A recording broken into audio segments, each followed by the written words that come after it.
for your indulgence, and our sincere apologies that we'll be starting with the official program 30 minutes late. That unfortunately is unavoidable. Our minister was called to a very urgent parliamentary portfolio committee meeting, and of course, as we all learned, one of the lessons we've learned during the COVID-19 pandemic is to use all the various opportunities. Digital platforms are formed, very much consistent with the focus of this conference. So the minister is not in Cape Town, he's not in Parliament, he's actually in this building. Speaking to our portfolio committee in a room next door, and he's going to be with us in the next 3-4 minutes, and then we will start the program. So again, this is not the minister personally and the department. We do not like not being careful with people's time, because we value your time. We know that your presence here today is an investment of your time.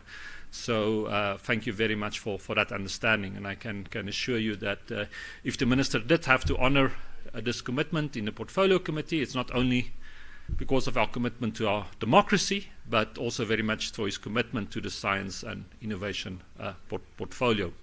So just for a bit of informal background, whilst we wait the formal start of proceedings, and the motivation for why the Department of Science and Innovation, through our Science Diplomacy Capital for Africa platform, is hosting event, and it's really threefold. I'm sure no one in this room needs to be convinced of the important role digital research and digital innovation plays in advancing inclusive and sustainable development. And as we as a global community is asked to respond to many key societal challenges, we believe that digital research and innovation is a key part of that response, and that's what we wanted to do. We wanted to bring together public sector, private sector, international partners to interrogate the role of what investment in digital research and innovation should play in responding to key societal challenges. So that's the first focus. The second focus, also very much a strategic priority for our department, is the Pan-African agenda. Now, during the weeks, you will hear the next 3 days about a long history IST-Africa has played in advancing Pan-African collaboration. And after the COVID-19 pandemic, when the event couldn't take place, we thought it was time to resuscitate IST-Africa. So today is very much a new start. And then lastly, we believe in our world, science knows no borders, and in a time when multilateralism and solidarity is under threat, certainly no effort should be spared to invite international cooperation. So I see my colleague is signaling to me that the minister is arriving. Also, just that you know that the minister's address will be broadcast live on South African Broadcasting Corporation, the SABC. So when the minister speaks, if we could just please kindly ask for your complete silence, as would normally be the case. So thank you again very much for your indulgence, and we're going to start any minute now.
Good morning again, ladies and gentlemen. Specifically, would like to acknowledge the presence of South Africa's Minister for Higher Education, Science and Innovation, His Excellency Dr. De Blayton Zimandi, who has afforded us the privilege of enjoying time with him this morning for the opening session of IST-Africa 2023. Honourable Minister, we've already discussed with the audience the very important reasons why we are gathered here today. But as I invite you to deliver your welcoming speech, perhaps may I just emphasize why this event is so important for three key strategic priorities which Minister Nzimande is championing in South Africa. First of all, it's the digital economy and how we use research and innovation to advance that digital economy. You will know it's one of the key priority areas of South Africa's new decadal plan. The Minister is also firmly committed and is investing a lot of his time to advance the Pan-African agenda for research and innovation, a truly African-owned agenda where Africa invests in its own capabilities, and that's very much aligned with our focus here. And then, of course, lastly, science diplomacy as an instrument for fostering multilateralism, partnership, and friendship. Minister, thank you again for your time. It's a huge privilege for us to be able to listen to you this morning, and I have the privilege to invite you to the floor.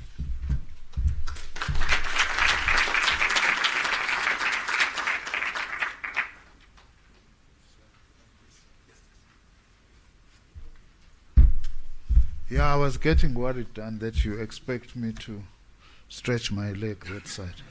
And I always complain, you know, that there is very serious discrimination in South Africa against people who are not so tall. Don't say short people.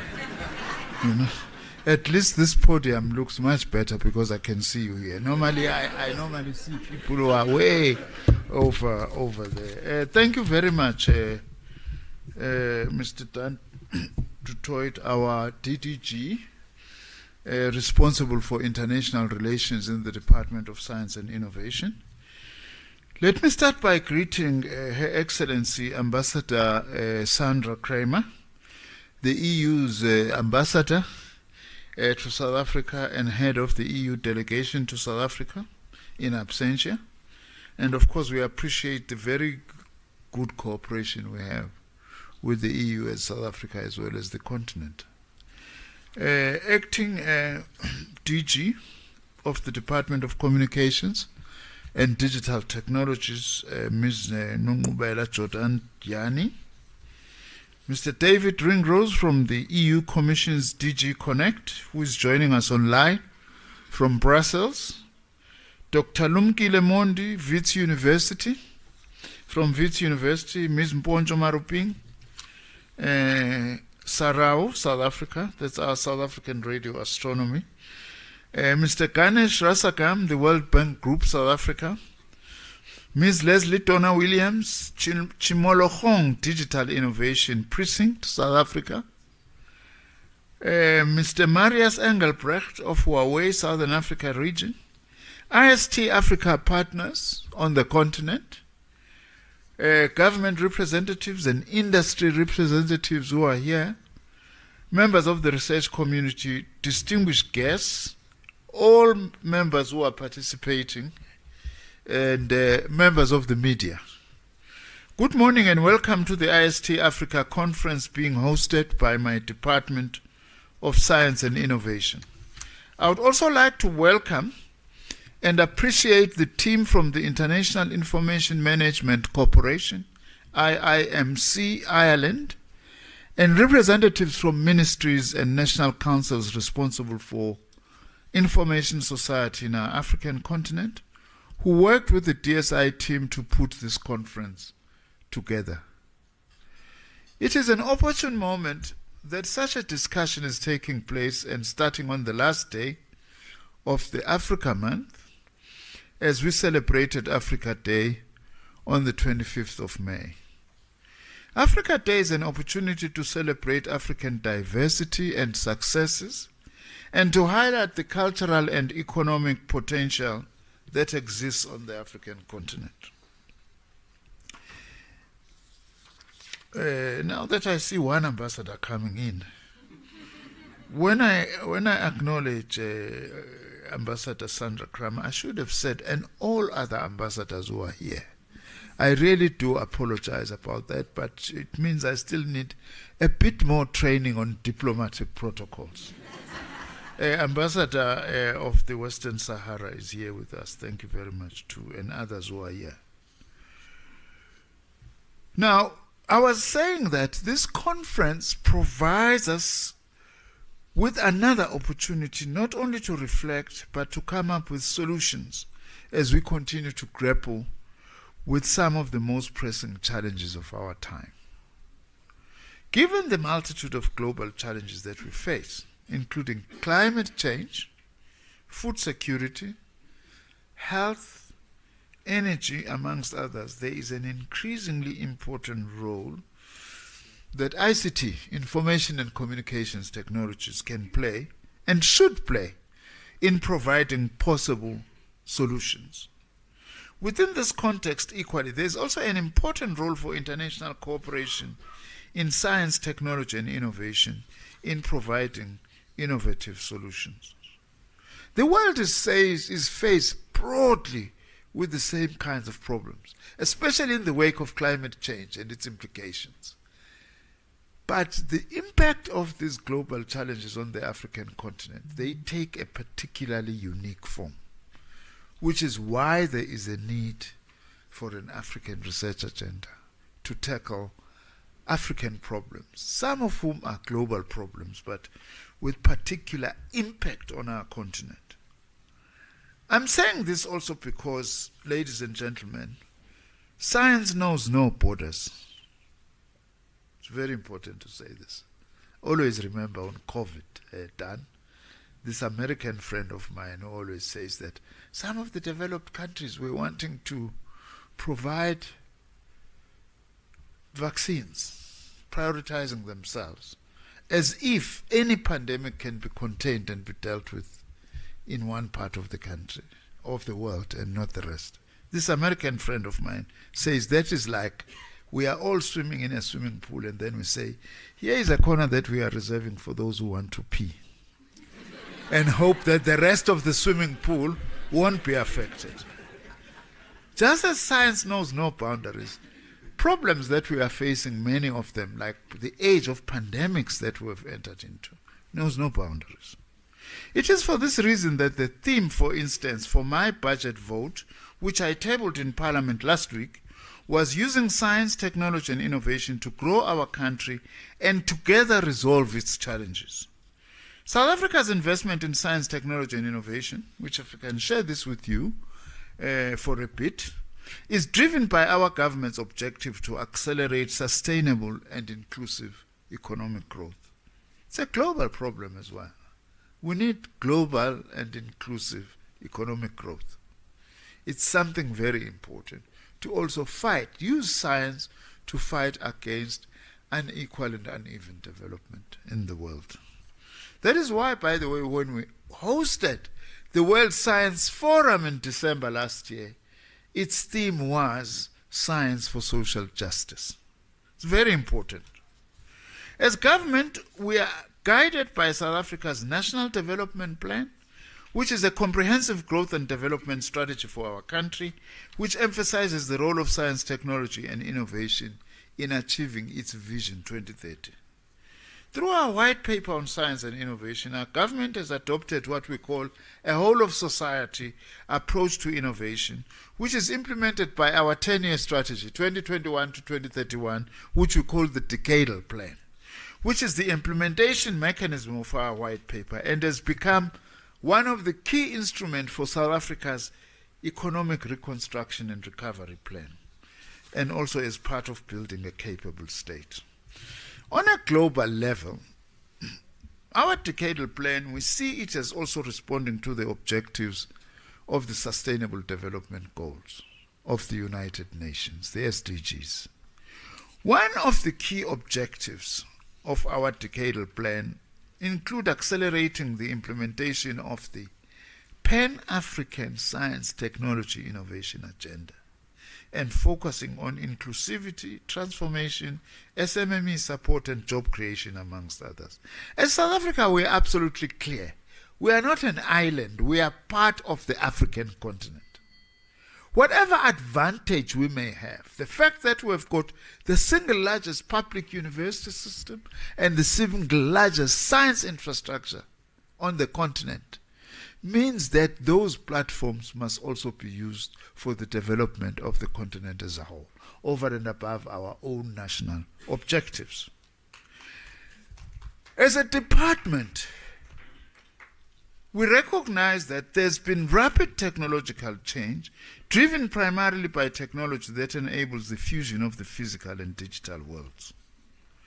To adequately respond to this rapid technological change, the decadal plan has identified a number of what we call five foundational digital domains. That is, firstly, artificial intelligence, robotics, and cybernetics. 2, augmented or virtual or mixed reality. 3, modeling and simulation. 4, blockchain and cybersecurity. And 5, Internet of Things and cloud computing, in which South Africa will focus its resources in the next 10 years. The aim is to build foundational capabilities in these domains over the next 10 years. By the way, when we say that we are part of the African continent, I also do need to say here that we are amongst the top 5 countries in the world who have foreign students studying in our country. And 70% of those students come from the rest of the African continent. So it's not theory that we are talking about. It's really very practical. Sometimes when we've got problems here and there, people tend to categorize South Africa as a xenophobic country. We are not a xenophobic country. We are part of the African continent. It's very important. In order to ensure that we encourage innovation, we have established an innovation fund, and this year we are committed to upscale its implementation in order to support the early development and expansion stages of technology-based South African firms. We also remain resolute to increase our gross domestic investment in research and development as a percentage of gross domestic product, with the aim of achieving our national development plan's target of having 1.5% spend of our GDP into science, technology, and innovation. That still remains our goal. Our Department of Science and Innovation has also established a 10-year foundational digital capabilities research program, which is the anchor intervention in support of our decadal plan priority. And one of our decadal plan's priority is the digital economy as a new source of economic and social development. That's why we take this gathering so seriously as South Africa. I'm sure you got my apology that I was late. I had to start in Parliament, which is what we had to do, but I had to excuse myself from the committee and say, I have got this very important gathering that at least I would like to send a message when it's starting and it's opening. So our foundational digital capabilities research program is deliberate on building the foundational digital capabilities that are required to form the building blocks of application development and customization within all the economic sectors that could be leveraged for South Africa to leapfrog into the digital economy space. To date, through this instrument, we have assessed over 89 locally developed technologies, with a few promising technologies selected for acquisition and deployment in schools, waste management and pollution management, as well as to fight crime in society. Our Department of Science and Innovation will prioritize initiatives also for inclusive development and intellectual property exploitation in ICT, renewable energy, and the circular economy. The focus on facilitating the commercialization of grassroots innovation and access to publicly available intellectual property will be pursued with the support for entrepreneurs. We are still concerned, by the way, that a lot of research products from our continent get IPs from outside the continent. We do need to increase IP generation in the African continent, and I hope that this will be a matter that through this conference we will also focus on. As Africans, we are, as I have said, aware of the major social and economic challenges facing our continent. We're not hiding this. It is therefore important that as part of the research and innovation programs we fund, We must continue to ask pertinent questions about transformation and inclusivity, which should include dimensions such as demographics, translation of research results into social and economic benefits to society, digital transformation of the STI business, and establishment of a digital economy. Part of our agenda, by the way, is also to mobilize the African diaspora. The African diaspora onto our agenda. We know that many of our African compatriots, for reasons many of them that are outside their control, are doing excellent work in the rest of the world. And we need to harness that knowledge as part of developing the African continent.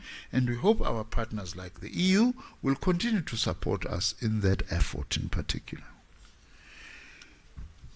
I'm particularly pleased today that this ICT Africa serves as a platform that continues to engage with a variety of stakeholders from both the public and the private sector, as well as involving the voice of our youth to have conversations on these issues, including the role of ICT. In South Africa, we have a big debate now that the youth must lead. Of course, we agree that young people must lead, but you do need generational mix, not just young people on their own. Also, you can't lead us, by the way, as young people if you are not educated. We reject that. We are opposed to that. The world today requires educated leaders, including political leaders who are educated. It is very, very important. I've also noticed that discussions over the coming days will also focus on themes such as e-health, societal implications of technology, next generation computing, and cybersecurity. By the way, without appear to be boasting done, it's important to share with this platform that the square kilometer array is going to generate so much data that at this moment there is no existing computational capacity that will be able to manage the data we are going to generate from the SKA. That's a huge opportunity for the African continent to enter the high-end, high-level computing sphere and capacity, just using our square kilometer array. That is why we're glad to have partners in our continent, and we would like to have more partners around the square kilometer array.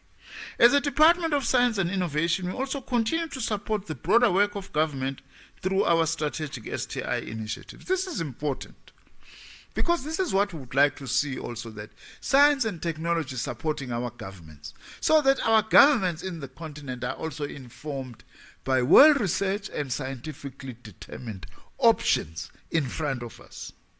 For instance, we have prioritized our involvement as the Department of Science and Innovation in health innovation, particularly in the areas of medical device and diagnostic innovation, active pharmaceutical ingredient technology innovation, and supporting health needs through vaccine research, development, and manufacturing strategy.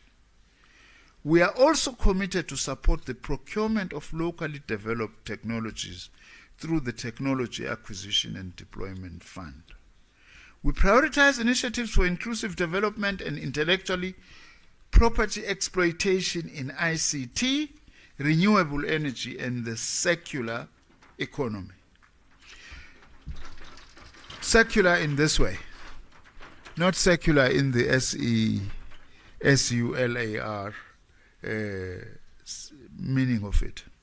Through our mobile applications laboratory, or what we call the MLab, we will be establishing a community-centered coding laboratory and start an ecosystem development program focused on school learners and selected community members. We are doing a lot of work with our living labs through a number of communities in South Africa. These labs also provide specialized innovation infrastructure and innovation support program to mentor young tech entrepreneurs to develop and commercialize, deploy technological solutions to address local economic challenges and communities. I'm here representing the South African government, but I also have got my own personal ideals that I would like to see, things I would like to see happening in the continent. Two things I would like to see amongst many happening in our continent. The building of libraries. throughout our continent, school and community libraries, and the building of school laboratories. I'm very passionate about those two things because I have absolutely no doubt that if we can put a huge effort into that, we will develop a literate and scientific African continent, which is what we need, big time. Some of the work we've been doing, for instance, with our M Labs, is that we've supported 200 aspiring innovators through design thinking training, the development of 28 prototypes and 17 market-ready products, and the registration of 14 businesses. We continue to identify grassroots innovators, which is important because our philosophy is that innovation is everywhere. Even at grassroots level, you will find innovation. We need to identify it wherever it is and be able to enhance it. Especially women and young people, and to assist them to enhance their innovations and skills through a range of interventions, including funding and business development support towards pre-commercialization. Through our Innovation for Service Delivery programs, which is aimed at improving the provision of basic service delivery in municipalities, we have partnered with our own local government association representing all municipalities in the country to expand the number of municipalities participating in what we call the Municipal Innovation Maturity Index, working with each municipality to assess where is each municipality in relation to science, technology, and innovation. This tool which we are using now, which is digitized, by the way, provides critical information on the innovation capabilities and readiness of local government to adopt innovation and technology. These we're just sharing with you as amongst the examples of the things we are doing. We are not saying that they are perfect, but they've got a lot of potential, and we are willing to share with the rest of the continent some of our own successes and weaknesses. I'm saying this now that we are holding this conference here in South Africa. Now, support for Agenda 2063, which is the African Union's agenda. As South Africa, we have strategic bilateral and multilateral agreements with other African countries, and we work closely to support Agenda 2063, which is Africa's strategic framework that aims to deliver Africa inclusive and sustainable development pursued under Pan-Africanism. The achievement of Aspiration 1 of Agenda 2063, which is a prosperous Africa based on inclusive growth and sustainable development, requires that Africa make significant investments in education with the aim of developing human and social capital through an education and skills revolution emphasizing innovation, science, and technology. By the way, our continent will continue to remain behind in science, technology, and innovation if we don't raise the standard of education in the continent for everyone. That's very important. That's why you can't talk STI without also talking education and educational advancement. We continue to invest in research through strategic research instruments such as the South African Research Chairs Initiatives and the Centers of Excellence. These research chairs initiatives, we find them in South Africa in different parts of the continent for those countries to use them to pursue their priority areas for research and development. Something that is very important. To date, 257 research chairs have been established, both in South Africa and in the continent, of which 216 are operational. Of the operational chairs, 48% are held by women. Now, this is a big achievement from where we come from, but it's still not enough. We would like to see more women leading in this. I have already said something about the square kilometer array, that we continue to work with our partners in the continent, and we see the SKA serving as a springboard towards enhanced digital drivers for growth, as I have already indicated with the computational capacity that we will have to create out of this. We have already commenced, let me say so, with the construction of the SKA project in South Africa. Those big dishes, now we've started with them. And it's going to be the single largest astronomy infrastructure in the world, located here in our continent. Our construction, together with that of Australia, forms the biggest ever radio telescope array. And it is estimated that these two sites will together create 710 petabytes of science data when fully operational in 2029. It's therefore expected that astronomers can get 50 years or more of transformational science just through the square kilometer array alone. This initiative is expected to boost science awareness and outreach, stimulate science tourism in the region, and create employment. By the way, this issue of science tourism is very important because there is lots of scientific developments in our continent. We can even use it to promote tourism generally through science tourism into the African continent. Another area that I'm very passionate about is artificial intelligence. One of our former DGs, Dan, says to me, was DG of communication, if South Africa and Africa remains behind on artificial intelligence, you are in trouble. So it's very important that we must become part of this. AI, as it is called, has emerged globally as a fourth industrial revolution transformative technology that has the potential to revolutionize everything, including education. By the way, I'm going to be asking our Council for Higher Education as to what is the meaning of this new AI tool. What is it? Chatbot. What is it? ChatGPT. Okay. ChatGPT. I'm not a scientist. I'm a science policy maker, remember. This has got huge implications for our educational system. I want to ask our Council for Higher Education to assess the implications of this for our education system. But the development of AI systems is one such area that has seen significant progress in recent years in South Africa. Universities, through AI research and innovation, are pivotal in positioning South Africa and the continent as a global technological competitor. As the Minister responsible for education and training, the White Paper for Post-School Education and Training acknowledges that as digital technologies have become more accessible, it is therefore critical to incorporate this element into conceptualizing different modes of education and training provision. My strong belief, we must not just be users of AI, we must also be contributors to AI ourselves. We must also be innovators, and we are quite capable of doing so as the African continent. We have got a number of initiatives in South Africa on AI around which we would like to actually engage and share and partner with the rest of the continent. For example, we are developing AI capacities in the manufacturing value chain, healthcare, farming and agriculture, and food processing. Some of these initiatives are working together with the AI Institute of South Africa, which has got a great potential even to help fight the problem of youth unemployment by imparting the much-needed modern skills that will turn them into job creators, innovators, and shapers of this 21st century.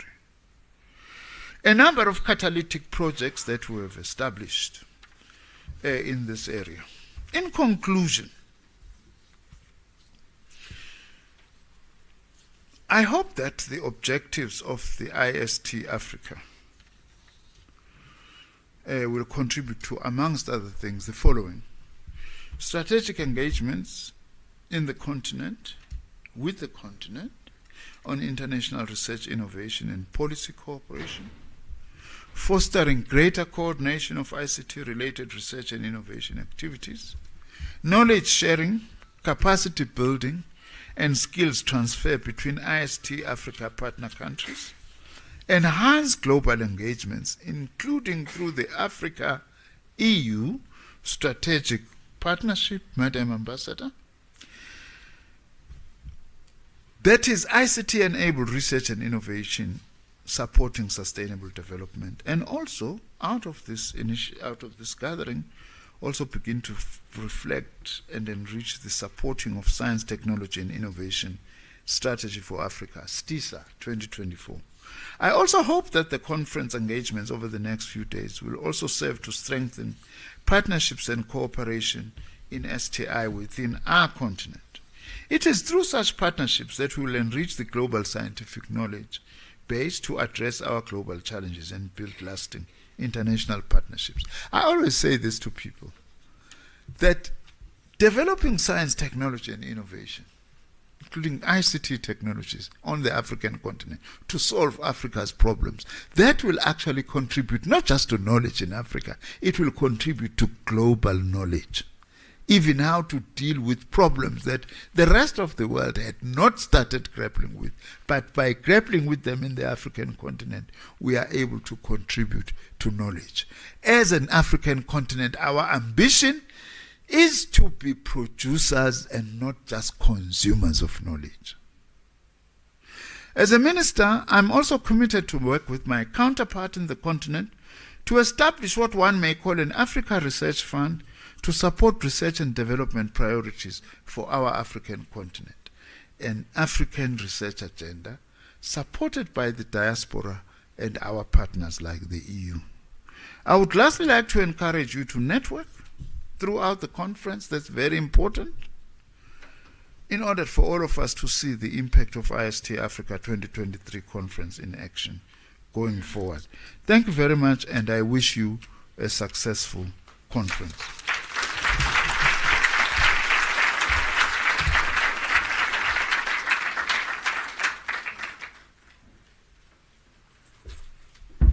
Thank you very much, Honourable Minister. I think your directives, your guidance to this event is very clear. Our deliberations should be focused on ensuring that research and innovation is sensitive to the needs of our society to advance social justice. We should be celebrating the success of African research and innovation and advance that Pan-African agenda. And I think most importantly also, Minister, as you concluded, we should use this opportunity for reinforcing global solidarity and friendship. Minister, with your permission, I would like to invite Mr. Paul Cunningham, who is the Director of the IST-Africa Partnership, just to present to Minister a small token of appreciation on behalf of the IST-Africa partners. Paul, please.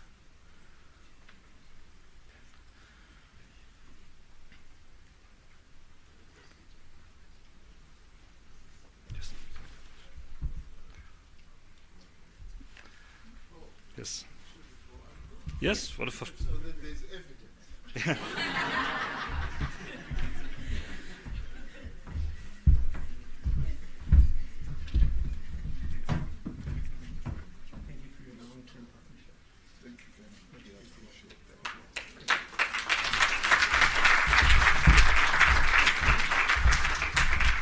Indeed, Minister Nzimande acknowledged, and Excellency, the Honourable Ambassador from the Western Sahara joined us, but I also noticed in the audience a few other members of the diplomatic community has joined us, the Ambassador of Mexico amongst others. Also the strong support from our partners at the Embassy of the People's Republic of China, Finland, the United Kingdom, many others. So please do not feel affronted. I see our Canadian friends there as well, if we have not acknowledged. We really see our vision of our capital city of Tshwane being a science diplomacy capital for Africa being achieved today, bringing the diplomatic community and the scientific community together. IST-Africa has a long and a proud history. First event was organized in this very building in 2006, just when Dr. Phil Majwacha, our DG, was appointed for the first time. And if IST-Africa over the years were able to sustain its influence for advancing ICT research in Africa, but specifically partnerships between Africa and Europe, it's in no small part due to the consistent support the partnership received from the European Union over many years. And we therefore thought it would be appropriate to invite Ambassador Sandra Kramer, the European Union's ambassador in South Africa and a strong and a much valued friend of science and innovation in South Africa, to address us. Ambassador, please.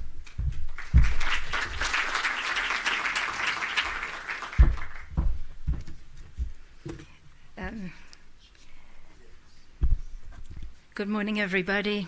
Thank you very much for the honor and the pleasure to having me. Just a few words, but before that, just a very warm greeting to Minister of Department of Science and Innovation, Minister Nzimande. It is a pleasure to see you again, and a very big pleasure for me to be here. Also, DG and the DDG of the department, and distinguished members of other departments. And of course, colleagues at DSI, of the Diplomatic Corps, acknowledging them as well, and some of the European Union member states that are here, which the DDG just pointed out. I'm very glad. I'm also very glad that one of my esteemed colleagues is online, director in the Department for Digital Affairs, Thibaut Kleiner, and possibly also David Ringrose, so I send my greetings to them. I've learned one thing in South Africa already, and that is when I say all protocols observed, everything is fine. So I'm going to say all protocols observed, and I hope that I've acknowledged everyone. And I'm always very, very pleased to speak on our very dynamic and ongoing partnership with South Africa and the European Union. You know, the European Union is a strong partner for South Africa in many ways. There's 27 member states of the European Union, and 22 are represented in South Africa. We have a very strong contingency here. And we place research and innovation at the very center of our development and growth priorities, especially also towards the Sustainable Development Goals. And our partnership is demonstrated in the very dynamic exchanges and innovations that are supported through the European Union's Horizon Europe program, as well as the strategic partnership that the EU enjoys with South Africa, only 1 out of 10 in this world. So let me bring 3 points to your attention, very briefly. Number 1, South Africa is currently ranked 8 out of the 200-something countries in terms of budget share and participation of the funding received from the Horizon Europe program. So South Africa, for a total of 28 million, is currently participating in various research projects where institutes and individuals, academics, researchers are joining for projects supported through the Horizon program. We have a strong partnership, as you said, Minister, and we're proud of it. Number 2, also at the regional level, we've established a dialogue on research and innovation between the EU and the Africa Union. And that shapes regional and continental priorities and strategic areas of partnership in fields such as mentioned by the Minister: science, technology, innovation, but also space, green energy, maritime, biodiversity, health sciences, engineering. We, for example, are organizing on the 15th of June in Cape Town an Africa Union, European Union Innovation Festival. And for all those here, you are most welcome, of course, to join.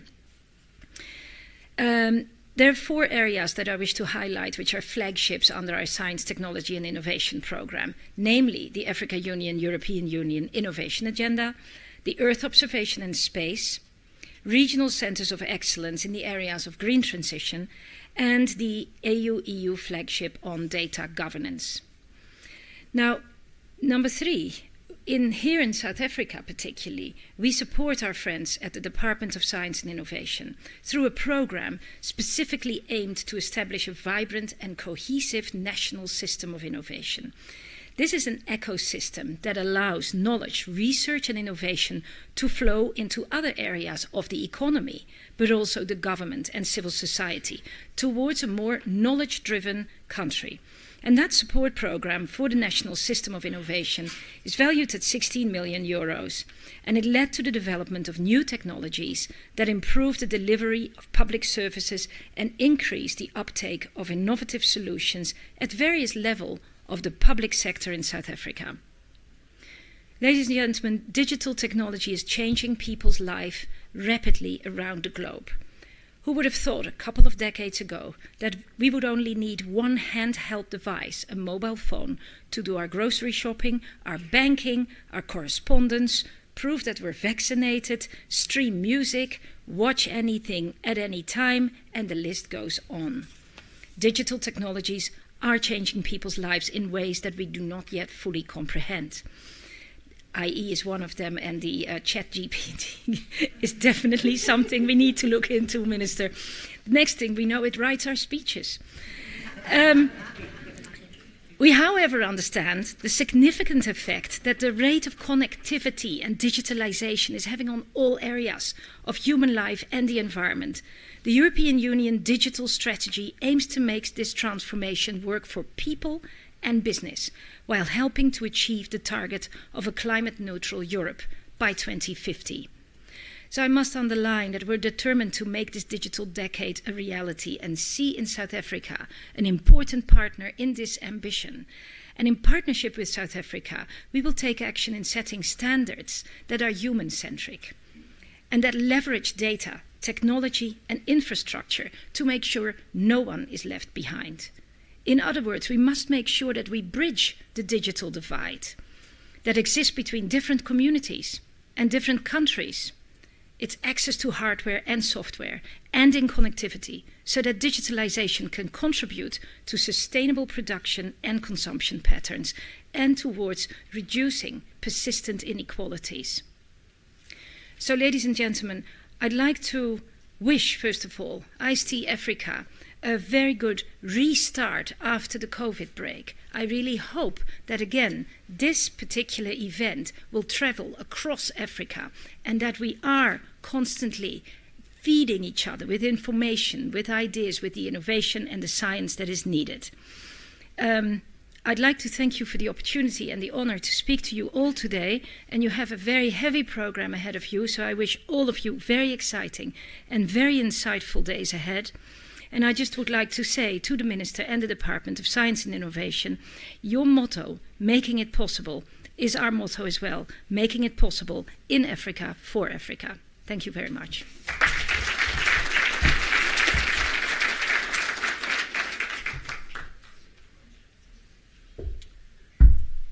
Thank you very much, Ambassador, for those words and indeed the firm hand of friendship and partnership and extended. And I'm sure the Minister will permit me to say that we will reciprocate, as indeed with all our partners here. Ladies and gentlemen, during the next few minutes, unfortunately, our Minister will have to leave. He will have to go back to Parliament, but I can assure you that is because he's fighting the good fight there. The fight we've been talking about here, and that is for science and innovation to advance development. We will now join the colleagues in Brussels. So are the connection ready for the transmission? Thank you very much again, Minister.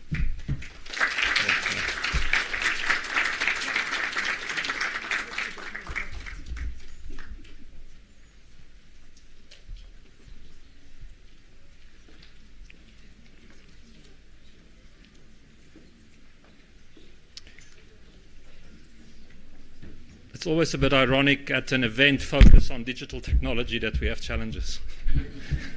It's almost an unwritten rule.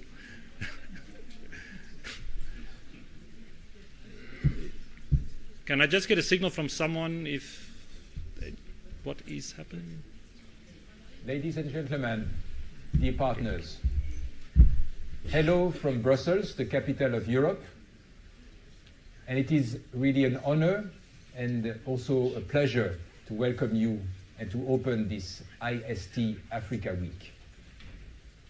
As you know, South Africa is a key political and economic partner for Europe on the African continent. The country actually has been a partner in research for 25 years with the EU, and it is actually a successful country applicant in the EU research framework programs. I should say that we are really proud of this cooperation between the EU and South Africa. Our digital partnership is translated through PRIDA, the Policy and Regulation Initiative for Digital Africa. This is a very important project jointly implemented by the European Commission, by the African Union, and by the ITU. While the current PRIDA project is coming to an end, we are already working on the follow-up, responding to the needs of the partnership and our member states. So this long experience, 25 years of working together, will be instrumental in guiding an even stronger partnership in the digital field for the benefit of South Africa and for the benefit of the European Union. As you know, we are also facing changing times. And in the geopolitical context of today, the EU has also a clear interest to work with like-minded partners like South Africa at a time when democratic values and the global economy are under pressure. So South Africa is a priority country for the EU. In Southern Africa, it is a front runner in digital transformation. But we also believe that South Africa has the capacity to take the lead in Africa on a pan-African digital policy. And this is why we are very keen on multiplying our areas for cooperation and supporting Africa's digital transformation through partnership with South Africa. Our vision is simple. We want the technology, the digital technology, to be for the people. We don't want a world where humans are hostage of the technology. We want a human-centric digital partnership based on common core interests and values, based on common principles that we share between Europe, between Africa, and where we can together work for what we call in the EU our digital decade. So in that respect, we welcome very much the signature of the Declaration of the Future of the Internet that is largely based on our European Declaration of Digital Rights and Principles, and we look forward to more African countries joining this declaration. Let me remind our 4 pillars. We call them the 4 cardinal points in our digital compass. First, ensuring secure and reliable infrastructure. Second, promoting digital skills, and this is actually very important. Third, supporting entrepreneurship and the transformation of SMEs. And fourth, developing access to e-government and services. These 4 pillars correspond not only to the priorities of the EU, but also we believe very strongly to the priorities of many African countries. In fact, it was in our strategy for Africa already a few years ago, the same areas, and always with a common direction, putting the humans at the center. This is not just about values, it is not just about a philosophical approach. It's also about something very concrete, very pragmatic. We want to make sure that our citizens embrace the positive aspects of the digital transformation. Too often, they are afraid or they don't have the skills to participate in these opportunities. And we believe that this digital transformation is key to achieve the sustainable development goals. So to that extent, Europe wants to play its part and also to help the African continent to advance and to accelerate. And that's why, thanks to our Global Gateway strategy, we will mobilize funding to support South Africa and the African continent. Actually, we have in mind to dedicate 10% of our total budget of 300 billion euros to the digital transformation. This means investment in resilience and secure digital networks and infrastructures. Using also trusted vendors is important there. You don't want your networks to be unreliable. You don't want to be spied on because you pick the wrong vendor. And in that context, we want to make sure that the EU-Africa Global Gateway Investment Package will deliver. Just to remind you that it's about 100 million already disbursed for the Euro-Africa Gateway cable, or even more money to build the regional fiber optic backbones across Africa. We are serious when we mean investment through the Global Gateway. We are serious when we say that Africa has a lot of opportunities through the digital transformation. But we need to make it right. We need to make sure that people are at the heart and will benefit. We need to make sure that we also create ecosystems that will benefit African countries. not like other of international partners that invest by sending 2,000 people just to build the infrastructure, and then they go home, and if there is a problem, it's your problem. This is not the European vision. What we believe is that we build partnerships, we help investing, but first and foremost, we help yourself to develop your own ecosystems, your skills, and your future.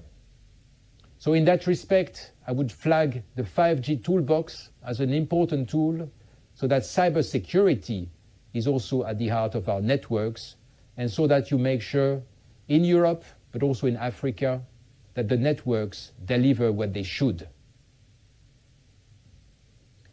Today, you have the opportunity to interact with many of the partners. And I would commend really the African business communities. We are talking about vibrant entrepreneurs. We are talking about leaders that are making an impact on the African continent. We are talking about business partners for Europe as well. And just to recall that during the EU-South Africa Ministerial Political Dialogue of January 2023, ministers reviewed the strategic partnership on areas of mutual interest, and one of the ideas was really to make business together and to use the digital transition to enhance our benefits on the two sides of our two continents. So it is time now for all of us to work for this vision. And we all know that South Africa, as a key member of the African Union, has the capacity to take the lead and to make sure that through Smart Africa Network, through the D4D Hub, we can work together for a better future. So ladies and gentlemen, once again, many thanks for inviting me, and I wish you a fantastic event, fantastic discussions, and just to repeat that the EU is by your side as a partner and also as an opportunity for further work and further investment. Thank you.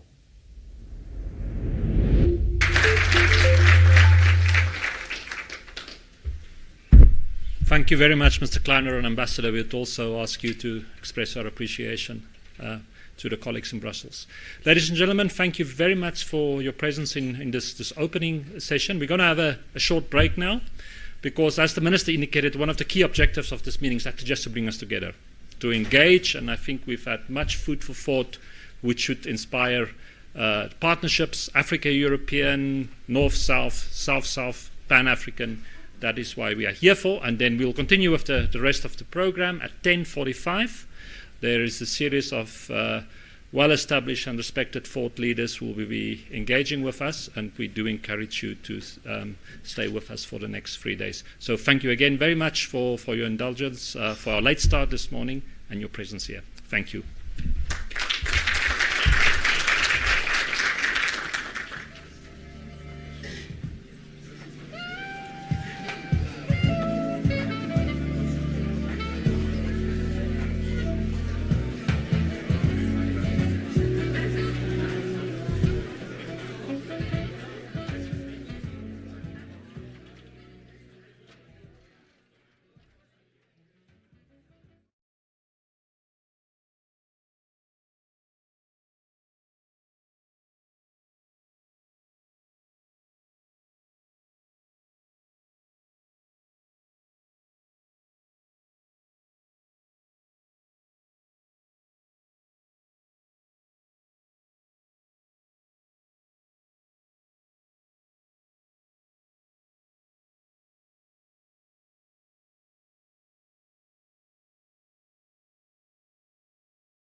share. And I'm going to keep one mic running off the top, but we should be okay. And what I will do is I'll rotate the conversation, and I won't necessarily call you in the specific order that is on the sheet. I hope you'll find that comfortable. If there's anything that you weren't going to say that you decide you don't want to say, either because something is already said, or you think you're reinforcing the blow too much and you don't want to give a good guy to his down, then just send me a little signal. If you weren't planning on talking, just give me a little signal. Is that okay with everyone? Thank you very much. I'm really looking forward to it. Thank you. Hi. Listening.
Testing. Excellent.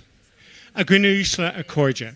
It is a great pleasure to see so many familiar faces and to meet some people who are, no doubt are going to be great friends over the next 3 days and into the future.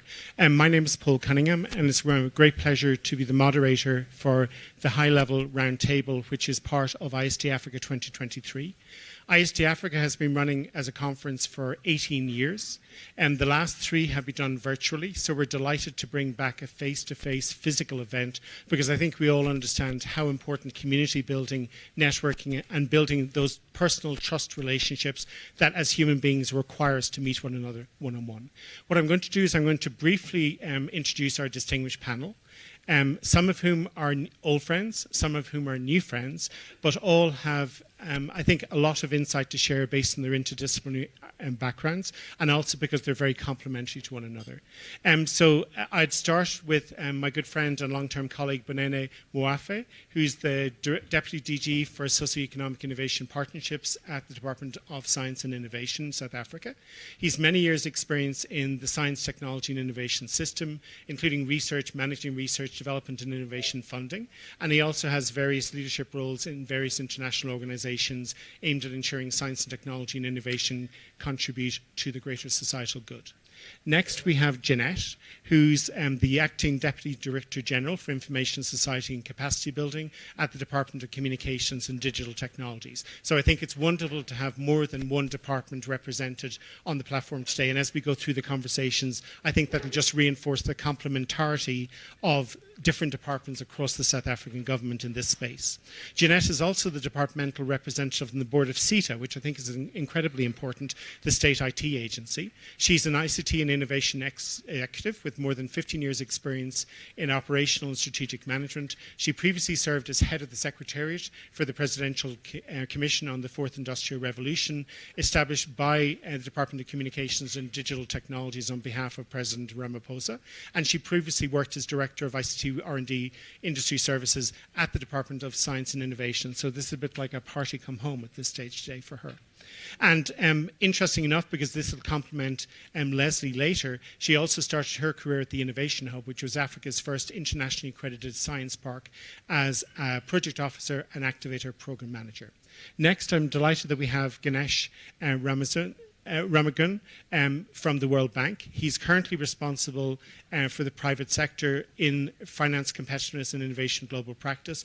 But incredibly importantly, from my point of view, his background actually comes from other areas which I think are incredibly important for us today, such as the work of InfoDev. So he was global practice manager for InfoDev and global practice manager for the innovation and entrepreneurship for the trading competitiveness global practice. His core areas of expertise are in innovation, entrepreneurship, competitiveness, and enabling infrastructure. And he has considerable, almost as many countries as most of us would be embarrassed to say we've visited. So he's worked in 40 countries. And he has an engineering background, so he can't be that bad either. And then Pancho Marapung is the managing director for SARO, which is the South African Radio Astronomy Observatory. And that was something the minister referred to earlier in terms of the SKA and Meerkat, for example. So SARO is a facility of the National Research Foundation, responsible for managing all radio astronomy initiatives and facilities in South Africa, including Meerkat, Goddessay, and VLBI activities at the Hart Rayo site. She previously served as a member of the board of Mintech and a trustee on the NRF Pension Fund. She also previously served as chairperson for the South African Council on Space Affairs and chairperson of the Science and Technical Subcommittee of the United Nations Committee on Peaceful Uses of Outer Space. And she, again, has an interdisciplinary background. Leslie is current CEO of Wits University Simalonghung Digital Innovation Precinct, and she founded the Impact Hub in Johannesburg in 2010 to advance social innovation in Africa. She's a practitioner of inclusive innovation and facilitates participatory leadership dialogues and processes for collaborative action across multi-stakeholder innovation systems. And she also has worked across a number of different industries, which I think are important in this context, including academia, mining, banking, animation, and energy. And last but definitely not least, despite the weather that he is afraid that his wife may have brought back to South Africa from London, Marius Engelbrecht is a senior strategy consultant for Huawei Southern African region. He's worked with Huawei for the last 15 years and currently fulfills the role of senior strategic consultant within the South African region. And before working with Huawei, Marius worked for Telecom Africa for 19 years in network engineering and deployment. So a bit like when you don't want to see what happens in the kitchen, you definitely don't want to see what happens in the background to make technology work. And then finally, my name is Professor Paul Cunningham. I'm the Executive Director and co-founder of the IST-Africa Institute. I advise governments on policy and strategy related to the use of technological innovation, particularly in low-resource environments. I'm affiliated with universities in Namibia and Wales, and I'm a past director of IEEE. So if I just share with you a little about IST-Africa. So IST-Africa was founded in 2002 as a strategic partnership with ministries responsible for innovation, science and technology in 18 African member states. We are focused on fostering cross-border, multi-stakeholder and international cooperation, with particular reference to technological innovation addressing low-resource environments. And as the Minister correctly pointed out this morning, I actually believe that low-resource environments have much more to teach the rest of the world than high-resource environments. Why? You know, I come from Ireland. 50 years ago, Ireland was one of the poorest countries in the world. Okay? And here we are today, and we're not too embarrassed with what we do for a living. So I think it shows that if you can identify where there are opportunities to adapt and innovate in a way that's appropriate, in a way that takes advantage of sociocultural norms and looks at the mindset and the insight that is available to people. And I mean, some of the examples that are going to be shared today will highlight that, of people who worked in a local village, traditionally didn't have access to most technology, but they fundamentally understood the environment in which they were working, and then could use that insight to then leverage technological innovation and then deploy it on scale. So funded in 2002 and co-funded by the European Commission from 2006 to 2018, IST-Africa is a strategic partnership with ministries and national councils responsible for innovation, science and technology, adoption, policy and research. Supported by the African Union Commission and the European Commission, the not-for-profit IST-Africa Institute collaborates with 18 African member states, and participation is open to all ACP or Africa, Caribbean, Pacific Group countries. So if there are countries that are represented here today that are not currently part of the IST-Africa Institute, please take the opportunity to engage with us over the next couple of days. In terms of impact, over the last period of time, because IST-Africa has been running for 20 years, we've secured inclusion of African-focused research and innovation calls in FP6, FP7 and Horizon 2020. And as the Minister highlighted, that's incredibly important because you need to understand what the needs are to define what the research focus should be.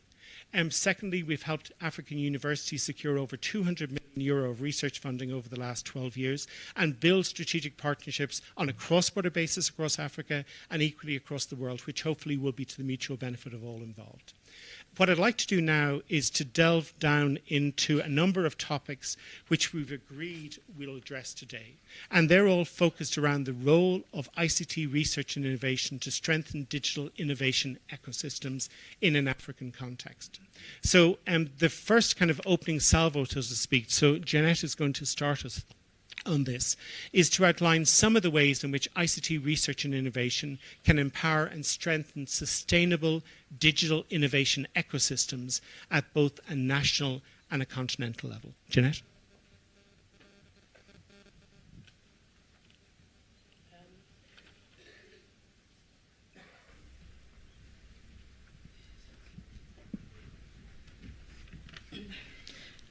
Good day, everyone. Thank you so much, Paul.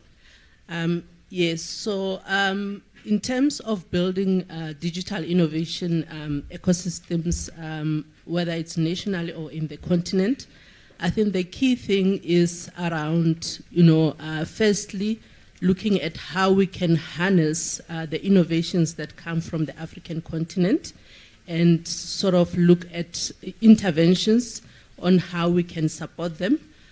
We have a lot of talent, a lot of innovations coming from the continent, but I think the key challenge is the commercialization thereof and make sure that we grow the SMMEs that are coming up with those innovations. So one of the ways that we can do that is firstly through partnerships, firstly at the national level, look at those that are supporting SMMEs in the tech space, and collaborate and come up with sort of a framework to say, when it comes to access to funding, these are the stakeholders that are responsible for that, and they can support the SMMEs. When it's on issues of access to market, I think government can play a very key role in opening up those markets by becoming the first buyer of these innovations, and put in place appropriate policies and regulatory frameworks to harness that. So for me, those are the two, I think, key issues that we can do. And once we've sort of developed proper frameworks on how to do that, then we can look at the rest of the continent on how to partner with the rest of the other African countries. Thank you. Thanks very much, Jeanette. And you've set up some of the talking points that we're going to talk about in more detail later. Poncho, would you like to make an intervention?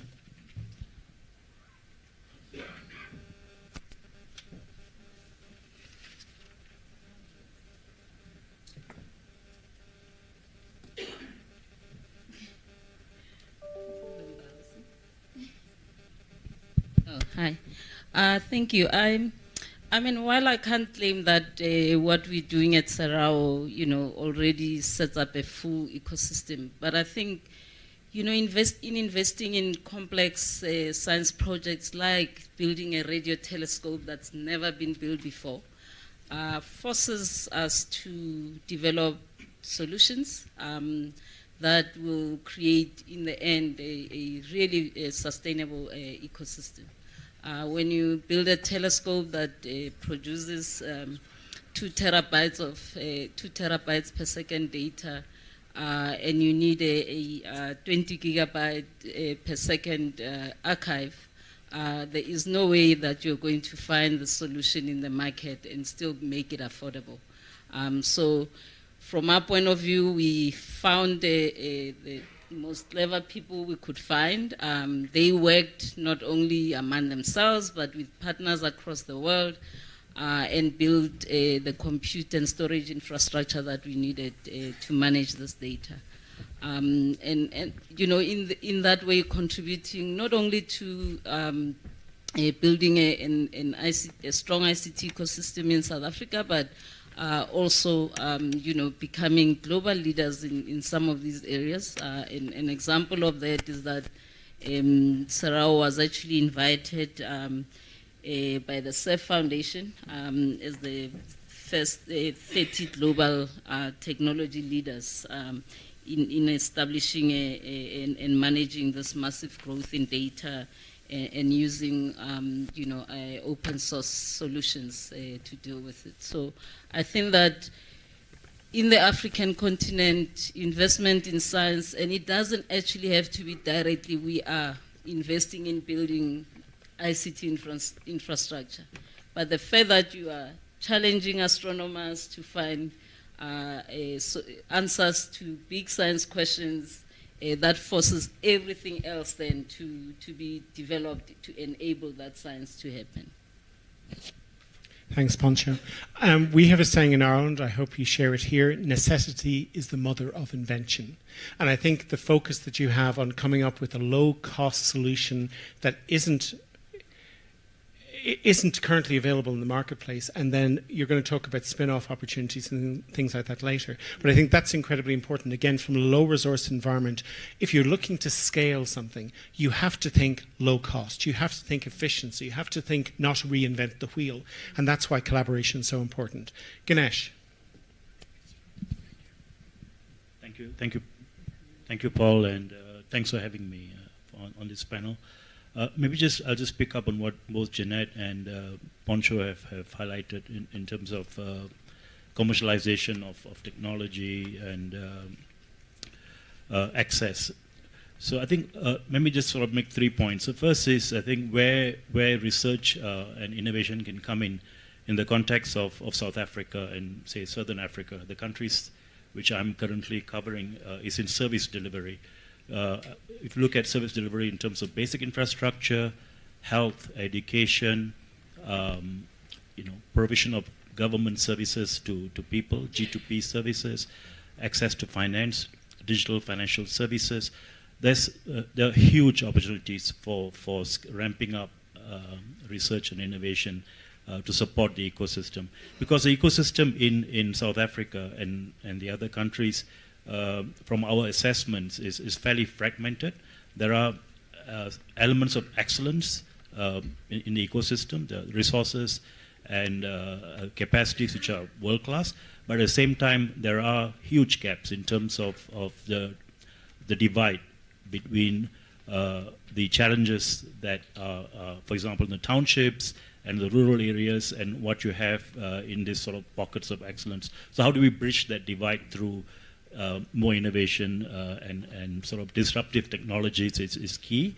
I think on commercialization, and I think that's an important part of the innovation agenda, because let me talk about the South African program now, and stop me if I'm too long, Paul. It's just quite exciting. It's the Innovation Bridge Portal under the Department of Science and Innovation.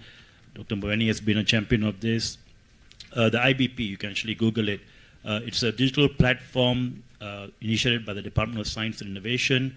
The idea is to connect the actors in the ecosystem for innovation and entrepreneurship. So entrepreneurs, business service providers, incubators, accelerators, investors, funders, and the researchers from public sector and private sector institutions.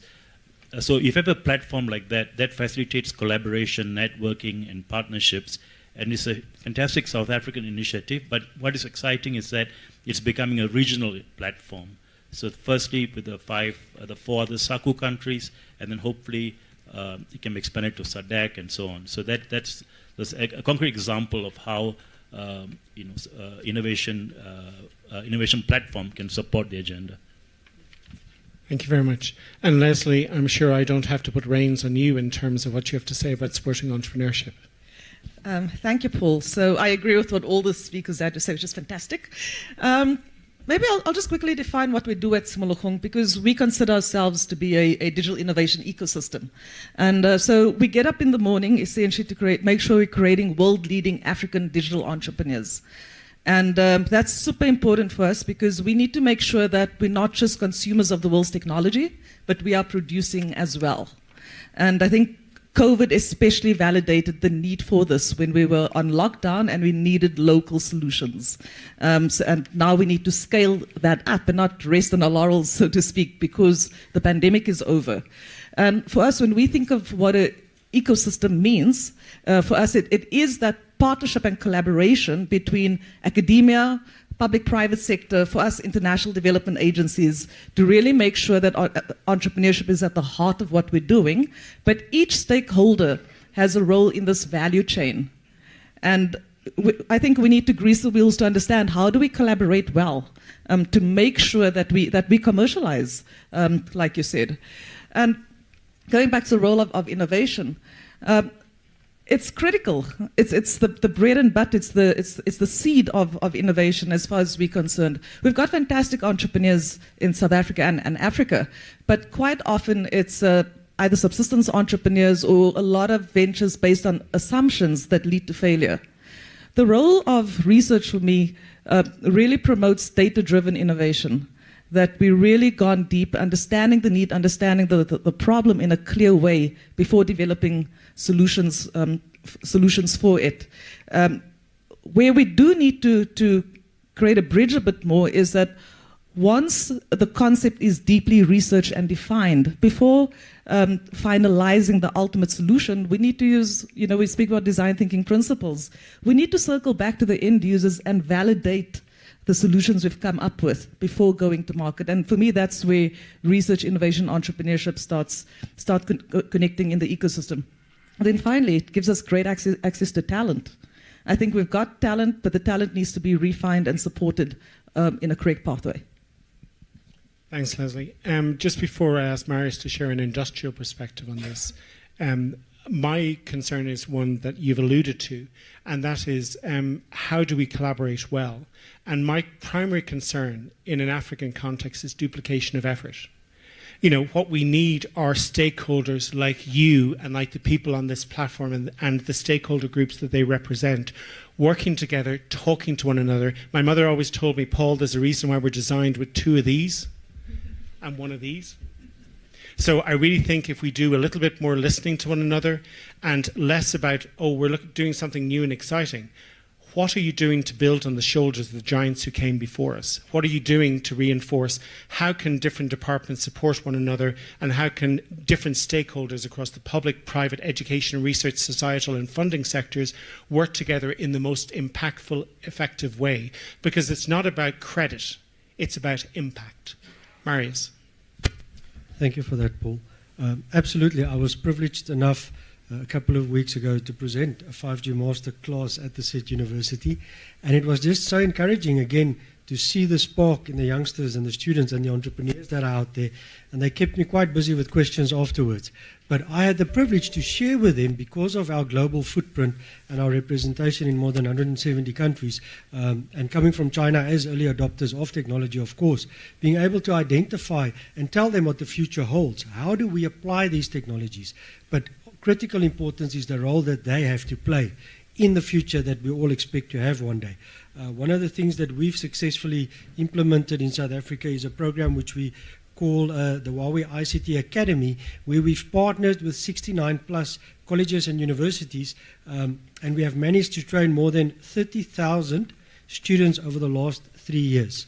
We also have a facility called an open lab facility, where we invite stakeholders and students, entrepreneurs, again to come and partner, so that together we can develop those solutions for Africa, from Africa.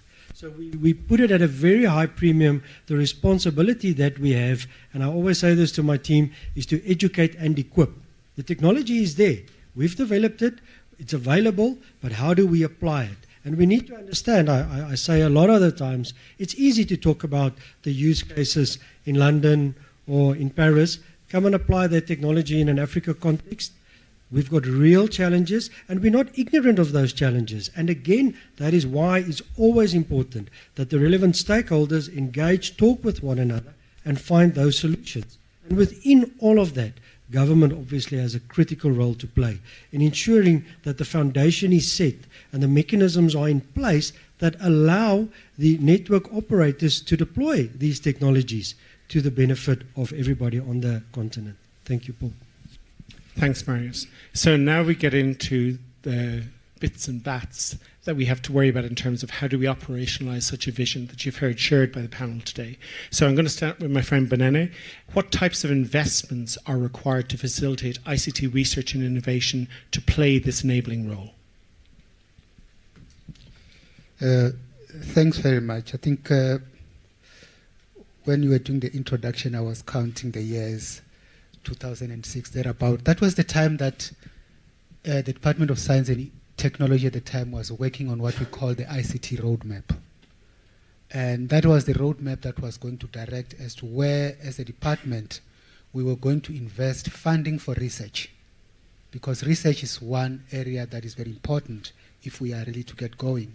And we've continued to fund that. And now, over the years, we have now started to launch another multi-million rand research program, which we call the Foundational Digital Capabilities Research Program, which is being implemented through the CSIR. And the issue really here is we think that everything needs to start there. When we talk about whether we're talking the AI, we're talking about blockchain and so forth, we need to be able, through research, firstly to develop capabilities. We need to have the people who are going to be coming who are able to do that. We need to have products that are going to come out, and I think I'm happy Marius mentioned something about really having to develop technologies that are going to work in every kind of an environment. And this will only work if we've got our own researcher doing research to develop relevant technologies and in a particular context. For example, when you talk about artificial intelligence, you need to have systems that don't have biases that they would have if they were developed in a particular environment and they're not developed here. So that's really one of the things that we're looking at. There are issues around ethics of technology, and we haven't really gone around that. What are we going to do to make sure that whatever technology is going to bring to us, because it doesn't in itself have that human element, that we still make sure that the solutions that are coming out of these technologies are actually ethical. So those kind of investments through the foundational digital capabilities research are really what we're looking at, including the issues of making sure that when we talk about the aspect of inclusiveness, that in the context in most countries in Africa is how do we make sure that we do not necessarily disadvantage those that are in rural areas or those that are staying in townships, and also more especially the fact that you find that in our communities the biggest burden in terms of challenges is really borne by women. How do we make sure that technologies that we develop are also invested in a manner that they are transformative? So that's really where we're putting a lot of money. And then, I mean, at some point I'll really reflect on some of the actual programs that we're doing that are leading into some of the developments. But this is really quite important. Let's invest more on research and development, because there you are actually preparing a solid foundation on top of which all these other applications can actually spring up. Thanks, Benene. I think it's incredibly important that we emphasize this aspect of inclusiveness and digital skills capacity building. Because in the end of the day, if people don't know how to use technology, they're not going to use technology. It's all very well to leverage technology to deliver public services everywhere on the continent, but if it's not available in a low resource environment because the bandwidth requirements of downloading the site are too high, or the cost of the data is so high that you run out, and this is something that I've experienced personally. My colleague Miriam and I recently led a European Commission-funded research project called mHealth for Africa, where we worked with the Ministries of Health in Ethiopia, Kenya, Malawi, and South Africa, looking at how you could introduce the use of technological innovation in deep rural environments with clinics. And one of the key challenges that we found were it had to have a distributed framework where you used, connection when you've got connection, but it stores everything locally until you have that. And then secondly, it has to have low bandwidth requirements, because most clinics were running out of their data budget after a couple of days. And they have to last until 30 days to get their new budget. So, you know, it's all very well to have a theory, but if you don't use the practice, it's important. And just one other thing I'd mention before I introduce Jeanette on this point is that Miriam and I worked with the Department of Communications back in 2010 when they were developing the e-skills plan of action for South Africa. And the e-skills summit was one of the issues that came up was this, you know, should it be a right that you have access to the national connectivity that's required to be able to take advantage of that? Jeanette, I hand it over to you.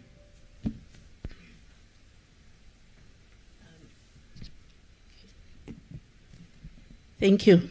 So our Department of Communications and Digital Technologies is mainly a custodian of the ICT sector, and our role is mainly around creating an enabling policy and regulatory environment to allow players to contribute to the growth of the sector. And we mainly focus on 3 industries, which is the telecommunications industry, broadcasting, and postal.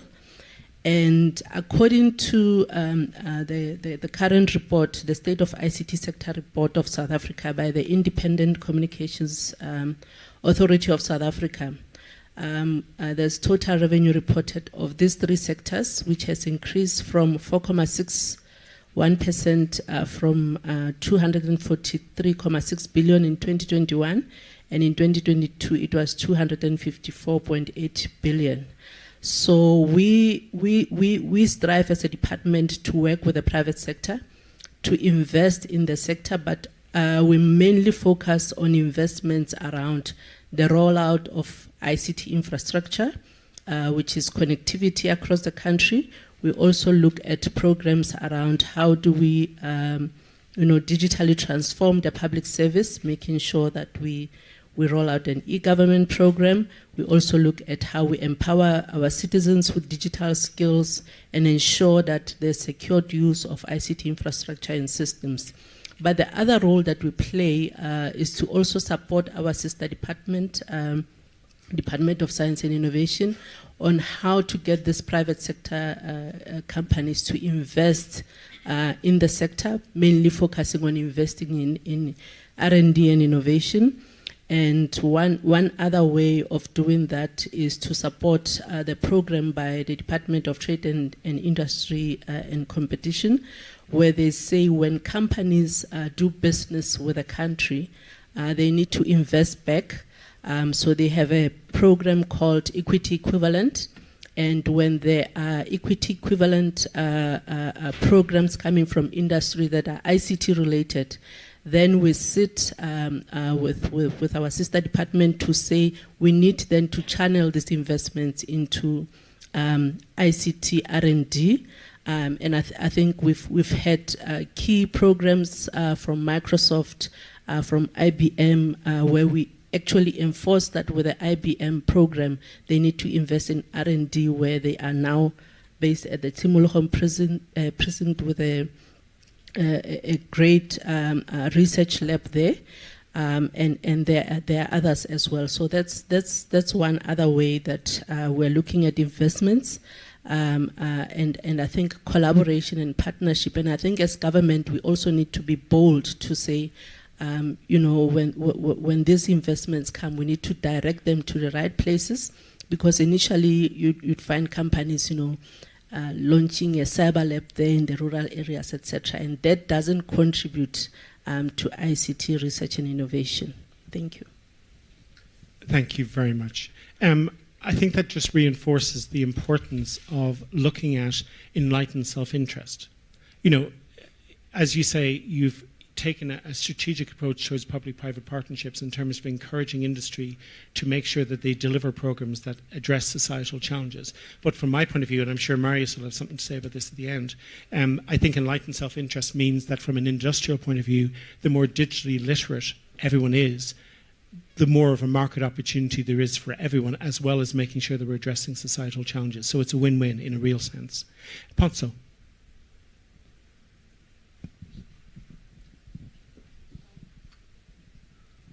Okay, this one's on.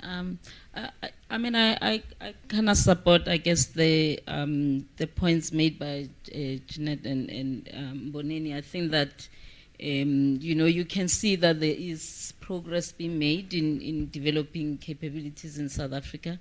The one thing that I would want to add is I think we also have to focus a lot on young people. I think the good thing about this area is that, you don't have to be in the middle of Johannesburg to be able to get involved. If you have access to some infrastructure and the ability to access material online, I think you can actually enable people even in rural areas to do this. I'm not sure if you guys know, a telescope is, I often say, is in the middle of nowhere. It really is far, and it's intentional because we don't want a radio frequency interference. So it was intentional to put it there. And it's surrounded by some of the, I would say, really poor communities that you can find in South Africa. So we started a program right from the beginning, working with the schools. For instance, there's only one high school that teaches maths higher grade within 120 kilometers of where the telescope is. So besides helping the school, but we also launched this robotics program, and it is just amazing to see these children for the first time learn how to code and compete. And we actually had a group that went to Morocco earlier this month, to represent South Africa in a robotics competition. At that age, once you capture them there, then, figuring for them to figure out what to do with that skill becomes a little easier. And I honestly do not know that we do enough of that. If we are going to transform, we do it because, the telescope we're building is going to be here for 50 years. So we want them to be available to software developers because we struggle to hire them. So I think that one of the, as much as there's a range of investments being made, I don't necessarily know that we are thinking about the whole system, especially around skills development. I think that's the only point I wanted to add. No, I think that's very important, and I'm delighted, and I'd be interested in learning more about the program that you're doing with the local community, because I think that's something that many of us, even over small-scale enterprises, and I know that that's something fundamental to the public sector, or to the public universities in South Africa, that part of your budget is based on local service to your local community, and that kind of outreach to bring a generation of students or potential students who maybe would have never thought about the possibility of going to tertiary education. So I think that's incredibly important. Ganesh.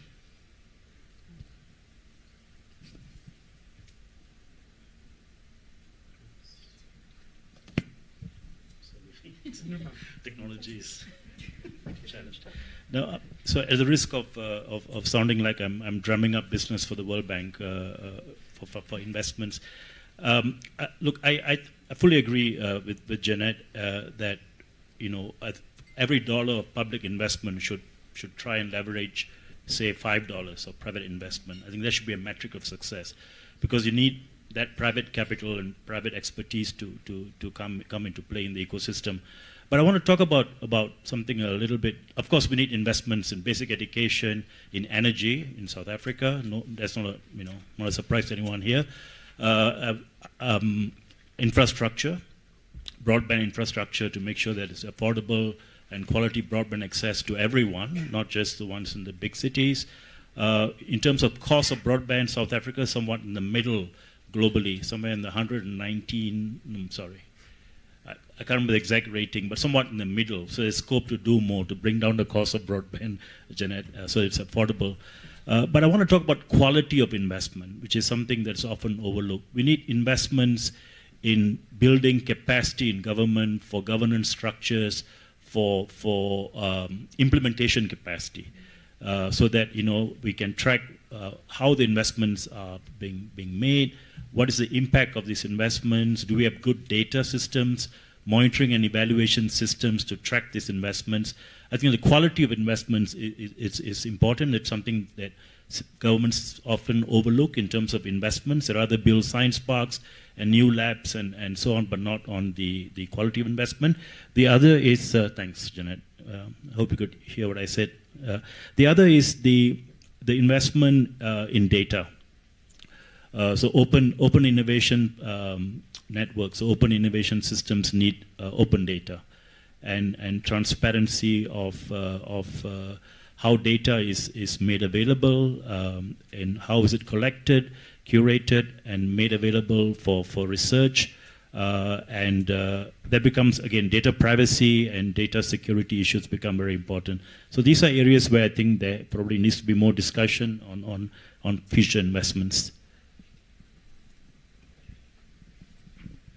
Thank you very much, Ganesh. I do think that this issue of quality of investment is an absolutely critical one, because we hear people talking about donating computers. How many times have we heard of a computer being donated to a lab in a township?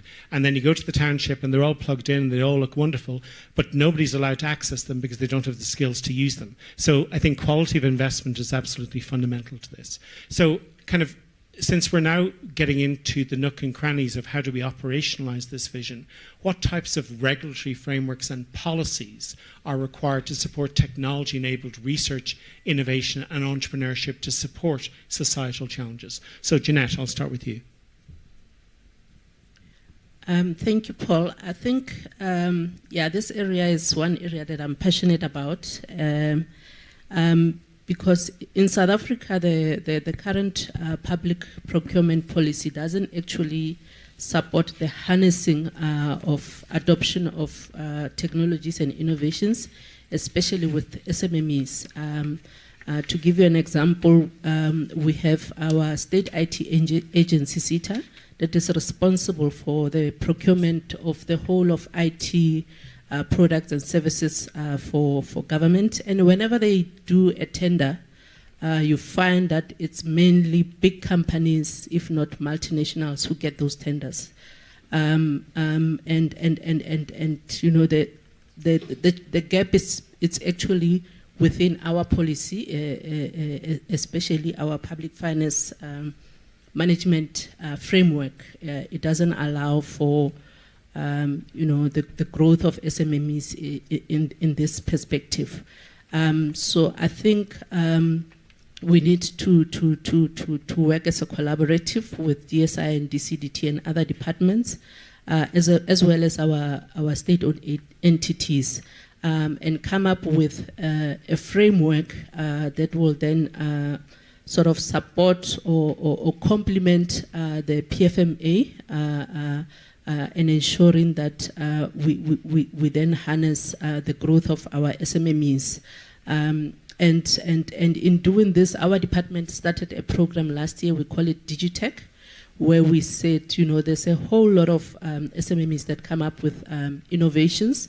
We firstly have to find out where they are, so we then set up a platform, we call it a single digital marketplace, where the SMMEs register and they register their innovations, and then we then set over and above the platform. We then need to set up an ecosystem. So we engaged several private sector companies who already have programs that support SMMEs, because it doesn't help for you as government to always want to do everything by yourself, whereas there are others who are already having programs in place, systems in place.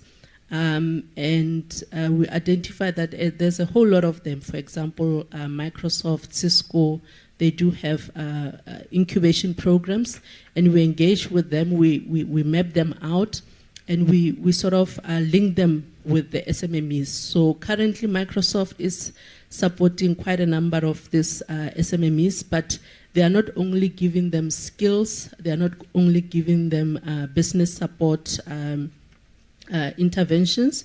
What they're actually doing is they are also opening up their global value chain. So if there is a big project at Microsoft, they would then look within the database to say which SMMEs has the right skills, and then they give them a portion of that contract. And that is how we're actually going to actively grow our SMMEs. I often relate the story of Huawei, that the Chinese government made an intentional decision to support Huawei to a point where it has grown to be a global multinational. And in South Africa, as well as in the continent as government, we also need to look at frameworks on how we can support our SMMEs so that they can grow and become globally competitive. Thank you. Thanks, Poncho. Sorry, Leslie. Sure, thanks, Paul. I'm going to kind of blend the last question and this one, if that's okay. I think for me, there are a few points here. One is, and I agree with Jeanette's point, what we're seeing is that it typically takes about 6 to 10 years to get a return on investment for startups, going from concept development to scale up. And a lot of the players want to come in at the later stage where it's less risky. Is this on? Sure. Thank you. I think government has an opportunity to play a role at the developmental cycle of a venture.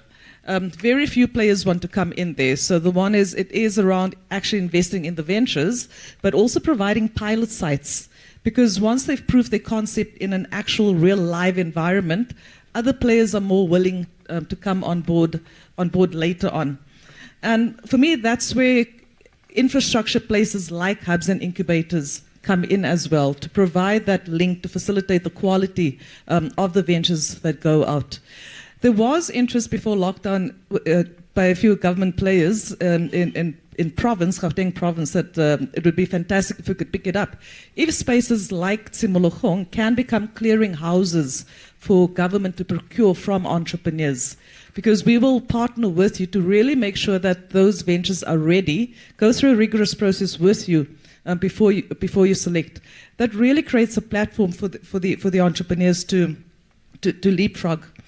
And then with regard to other policies like IP, I think, number one, we definitely need to demystify where and how to use IP.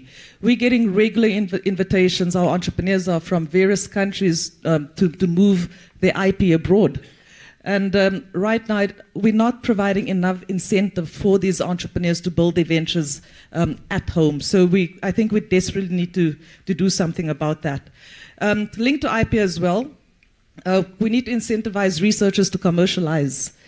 Right now, the incentivization is lenient towards publications. And yes, publications are important, but we definitely do not have enough that are moving on to commercialization.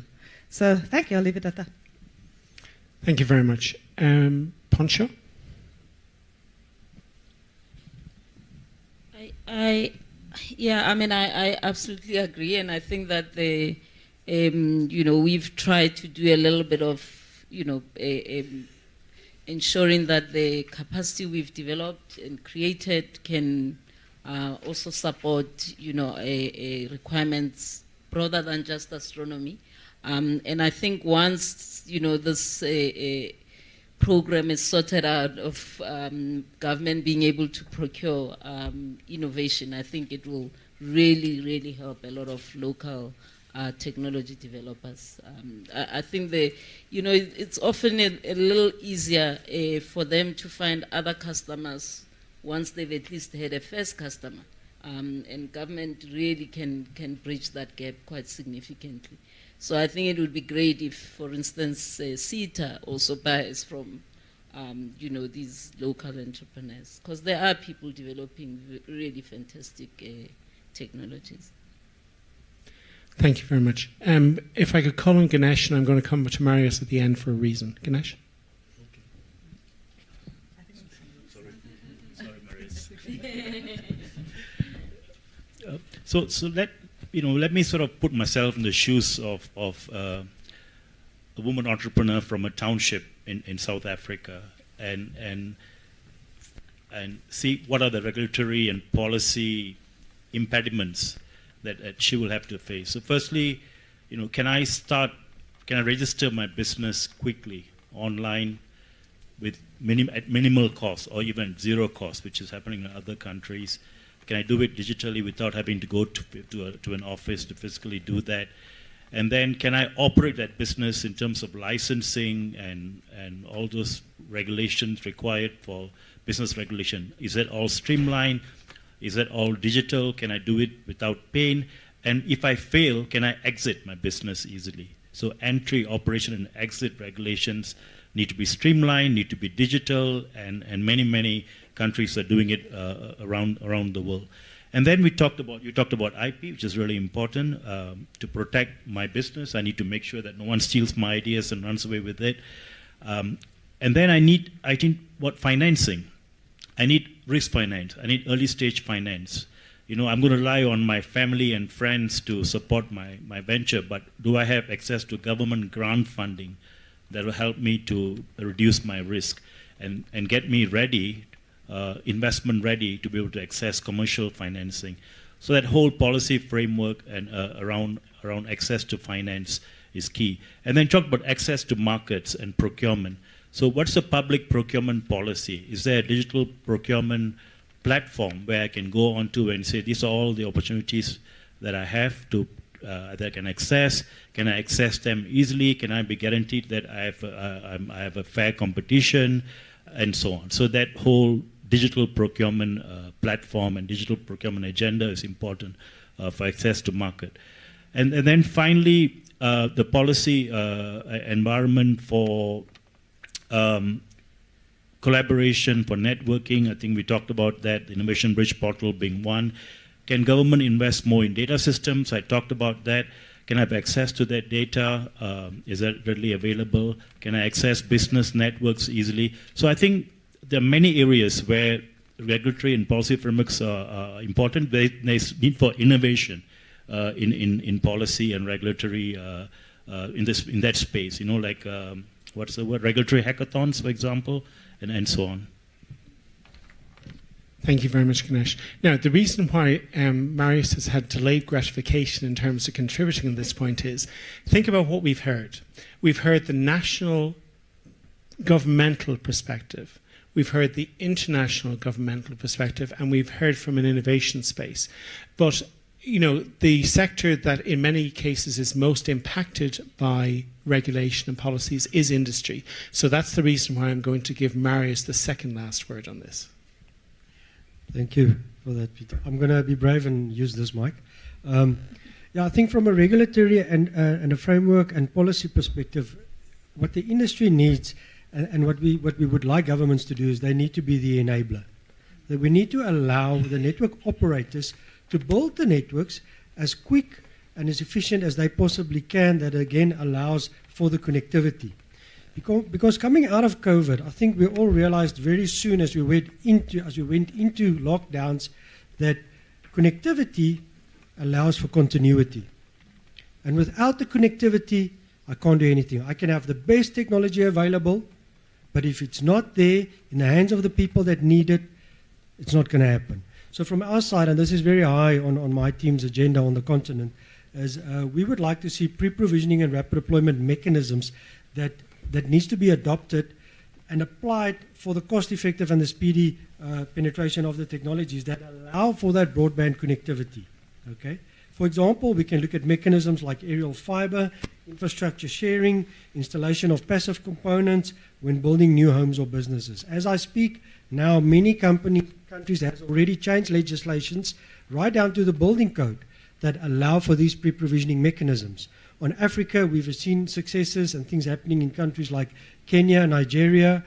We're in discussion and moving to a POC phase, as a matter of fact, in Kenya very soon. So again, to ensure that whenever the new buildings are there, the operators can come and connect. You know, rural areas, the connectivity it's very tough for the operators to do because it costs a lot of money and it takes a lot of infrastructure to get to those rural areas. But again, if I utilize infrastructure sharing mechanisms and I utilize government assets, national or local government, we can do it much quicker and much more efficient. And then ultimately then again allows for that connectivity. We have even gone as far as to develop specific technology types. We've got a product called Rural Star, which we then take to these villages where there's no power and no infrastructure, and where we can connect those villages. We touched on the skills as an example. We also need to look at, if we want to uplift those communities, we need to get rid of the feature phones and we need to get smartphones into their hands. But how do I get down the costs? Some countries has gone as far to exempt or zero rate ICT technologies, import duties, and taxes on the handsets to ensure that I can get that feature phone out of their hands, we skill them, and all of a sudden those villages becomes part of the digital economy. That's what needs to happen. But without government support, policy regulations, it's a very tough battle to fight. Thank you. Thanks, Marius. I mean, just before I go on to the next issue that we're going to discuss, I'd like to share some of my own experience because what's been said here resonates with me. I personally have great admiration for anybody who's brave enough to set up an innovation space, whether that's an incubator, an accelerator, a maker space. It's a thankless business. The likelihood is you will fail. The likelihood is that the people you're trying to support will fail, despite all your best intentions. The simple reality, unfortunately, is that university-hosted and government-hosted innovation spaces have a much more chance of survival and also potentially a greater chance of being impactful. Why is that? Well, in the case of a university-hosted innovation space, the great advantage is that you have subject matter experts on a great range of technology-related topics available to you through either the business school or through the engineering or the computer science school. So that obviously is a very good opportunity to identify a potential mentor, or maybe a professor who would be interested in being involved in a spin-off, for example, would work with a postdoc or would work with graduate students and help them operationalize for success. I actually believe that government-hosted innovation spaces, if they're done appropriately, can be even more impactful. And the reason for that is the point that Jeanette has been making about the challenge that CETA has, for example. Its mandate is to be the gatekeeper. Its mandate is to help government make the most rational, ethical and impactful procurement processes so that they make the decisions based on the best possible information in the best interest of the national government. But the conflict of interest there is that that sometimes means that a multinational will get the business instead of an innovative company. So the advantage from my point of view of government-hosted innovation space is that one of the value adds that they can offer is that because they are government, they can provide opportunities to be a pilot user. You know, they could provide that opportunity to reach out to another line department and say, Department of Health, we have a very promising entrepreneur. This is the type of application. They need to work with somebody in the health space. Could you facilitate that they could access some local clinics, for example, in a deep rural area? Could they maybe talk to some of your policymakers to make sure what they're doing fits within the remit of what the Department of Health is trying to achieve? And that's just one example of how that could help Jeanette's objective, which is to identify how do I get my pilot customer so that I then have the credibility to go out in the marketplace. Then the other final point I'd like to make before I pass on is the issue of credibility by association.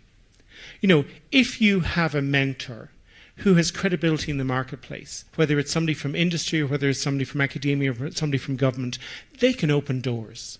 You know, part of the culture of IST Africa is it's all first name basis. If you come up to me and you want to meet somebody, I'm going to introduce you on a first name basis. Because you're part of this community, they will treat you on that basis, not ask who are you and what do you want from me. They'll open an open dialogue with you to try to find common grounds. And I found myself that this credibility by association can be done in a number of ways, through mentors, but also government has a role to play.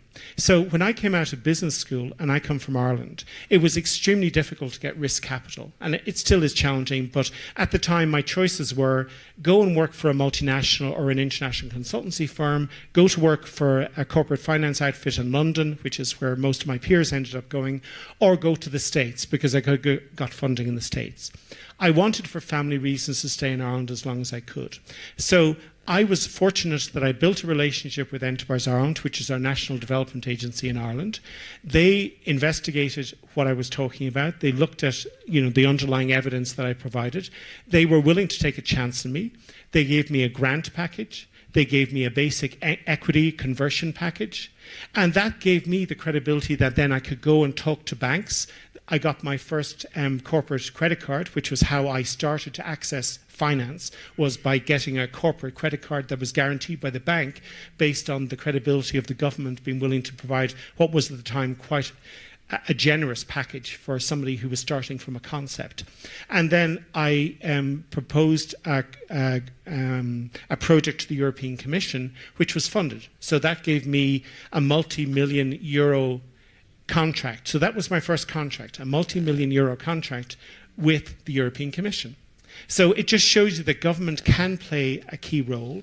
And what I'd like all of you to think about is, who could you be a mentor to? Who could you facilitate in good faith an introduction to that might help somebody make the connections that's needed to have that opportunity to be an entrepreneur and to have access to capital?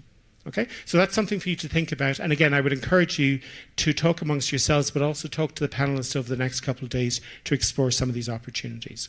So the second last issue that we want to discuss today with you is, what are some of the more innovative and impactful ways in which technology is being applied in different sectors across Africa to strengthen sustainable socioeconomic development. So I will pass this very unpoisoned chalice to Benene. Yeah, thanks very much. I'll probably just build on a point that Bonso made earlier, that much as we've got a lot of challenges in the continent, the opportunities are also massive. And the one, I mean, there's a whole lot of examples that we can really look at that are making a whole lot of impact. I mean, one big thing here in the African continent is the issue of mobile money. You know, the issue of having to get money for a whole lot of us who are from rural areas, we need to be able to send money to our parents and so on and so forth. And I sit here and I'm sending the money through my mother using a mobile phone. And this really just is one of the many fruits of technology in these modern days. Then we are also seeing a lot of growth in the area of mobile agriculture, where, for example, people are beginning to, especially the smallholder farmers, use technology to monitor what is happening in their respective farms, exchange information, being able to really even, one of the areas where we are intervening is introducing a new program that we're piloting through the CSIR of what we call precision farming. And these are new areas that, much as a whole lot of that is being done now by bigger and more commercial farmers, these are platforms that were not necessarily available or accessible to small players. You know, so you'll be able to pick up a rural farmer and use these kind of technologies to empower them. So for me, those are really some of the areas that I'm looking at. And one of the things which really stems out from our many years of partnership with the World Bank is when many years we launched a program called the Mobile Applications Lab, MLab, today, which has actually supported a number of young people who were developing mobile applications to do all sorts of things. Some of them are now entrepreneurs in their own right. And this is a program that now we are beginning to massify, taking into various rural spaces and to create what you were talking about. Innovative and creative spaces where young people can walk in, either just with a phone or those who are lucky with a laptop, and they can get connectivity and they can begin to play on their gadgets and come out with a product that has got commercial value. So that's really some of the work that we're doing. And the good thing about this is you basically are putting the power of entrepreneurship in these young people who are actually very creative. I mean, last year in South Africa, June is what we call the Youth Month.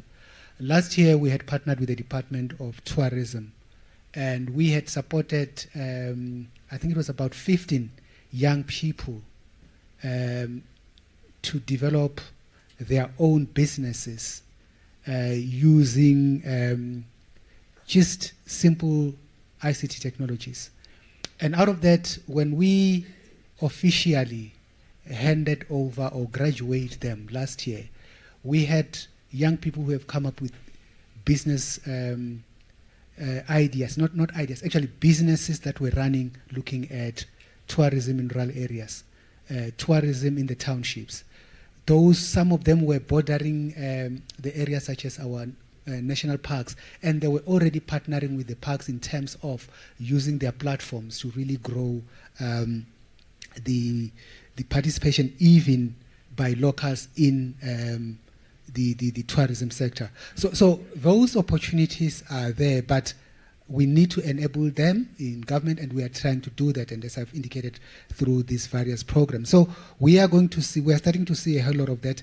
We have seen this also in health during COVID, where a whole lot of activities were being enabled through technologies. And I'm not talking big things like your Zoom and Microsoft Teams, but where communities are able to communicate and share information on various aspects surrounding their health using these technologies. So I do think that if we continue to create that environment of enabling and support, we are going to start to see Africa really benefiting. Because one of the things is in terms of mobile connectivity, even though we might not always be having even 4G and 5G, but you're beginning to see that we are starting to loosen that space, and a whole lot is starting to happen. So hopefully through various improvements in regulations, even more accessibility by those in the rural areas will actually start to happen. Thanks, Benene. Jeanette? Thank you. On my side, I think the key one is around the issue of digital government, on how to use ICT to deliver services to the people. And I think in South Africa, we have been working on this digital government program for a number of years. It does have its challenges, but I think we are progressing well, and we are collaborating with the Department of Public Service and Administration and Presidency as well, where we mapped the system to say we have around, I think, 26 government departments, and in total, all the services that needs to be digitized, there are around 225. So what we did is we looked at those departments that already have developed e-services, and we then developed a national e-government portal that sort of publishes this e-services. Currently we are at 120 e-services, and the whole idea is now to automate all those services, look at the back end, integrate the infrastructure, integrate the systems, but also ensure that there are payment systems behind it, to allow for citizens, for example, someone in the rural areas who want to apply for an ID, that process could then be done on the mobile phone completely without them having to go and queue at Home Affairs. So that's one of the programs that we are doing. The other one is also looking at the future to say now the fourth industrial revolution is here, the artificial intelligence is here. Why don't we then invest as a country in building capabilities so that we are ready as a country, but also work with African countries as well? Hence, we as a department established the AI Institute of South Africa, where we are building pockets of excellence within different universities. We started with the University of Johannesburg, and we recently launched another one at Tshwane University of Technology, and there'll be more coming. I think the other one will be at Limpopo University. So it's about building the capability, building the skills so that we have the right skills in the country. And already there's interest from other African countries to say, we want to collaborate with you as you build capability. We work with you and do the same in our African countries as well. Thank you. Thanks very much, Jeanette. And Ganesh?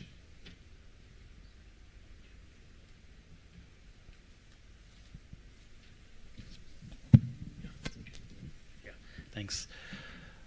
I mean, so many examples of how new products and services are being deployed across Africa. There's amazing stories from Kenya, in agri-tech, for example, supporting small-scale farmers using data platforms for pricing, using robotics, drones, technology, and so on. Many examples like this across Africa. But I want to talk about some homegrown examples. Over the last couple of years, the World Bank has been partnering with the Department of Science and Innovation through the Innovation Bridge platform, portal, to reach out to underserved entrepreneurs in the 5 countries in Southern Africa. So we had through this platform, in partnership with a private incubator / accelerator, who made available a digital or a hybrid learner management system for incubation and acceleration. So we reached about 1,000 entrepreneurs, of whom about 700 over participated in the program. Just the first week of May, we showcased 35 of the top entrepreneurs from across the 5 countries. And some of the ideas that are coming out, these businesses are really exciting. In fintech, for example, those of you who know Stockwells in South Africa, I guess you know Stockwells. The whole Stockwell industry is a multi-billion-dollar industry in South Africa. And there are these startups now trying to digitize that sector and bring in digital technology to make it more efficient and more profitable. So that's one area. The other, there are startups working in townships to provide low-cost broadband access to township residents. And they're working directly with the ISPs. There's some regulatory challenges, Janet, we have to talk about. But these are disruptive businesses, homegrown South African or Southern African businesses with the potential to scale and transform the lives of the people, especially the poorer people in these countries. So in agri-tech, in fintech, education tech, health tech, clean tech, many of these businesses are out there. Is how do we support them to scale and support them to grow and become transformative businesses. Thanks very much, Ganesh. Leslie. Thank you, Paul. One of the things that excited me about the evolution of the SDGs, Sustainable Development Goals, is that I'm starting to see a collapse of the wall between social innovation and digital innovation. Before it was the social entrepreneurs and the entrepreneurs. But now it's everyone's business to get involved in the SDGs. So there's no longer the us and them. We're seeing increased innovation. So that really does well for sustainable, or for, in this question, to strengthen sustainable socioeconomic development. Some of the examples, local examples I'll share is we have an entrepreneur, Neo Thiri, the founder of Pelebox, whose business started well before lockdown. It's called Pelebox, so it's really in the medtech space. And basically, when he had tuberculosis, he was, as an engineer, he was tired of queuing from 4 a.m. in the morning for chronic medication in clinics. And his solution was to come up with a smart locker system where you get a one-time one-time PIN by SMS. You walk in and out of the clinic within a minute or two. And he scaled to across to more than 100 sites. He's won a lot of international awards in 2020, 2019.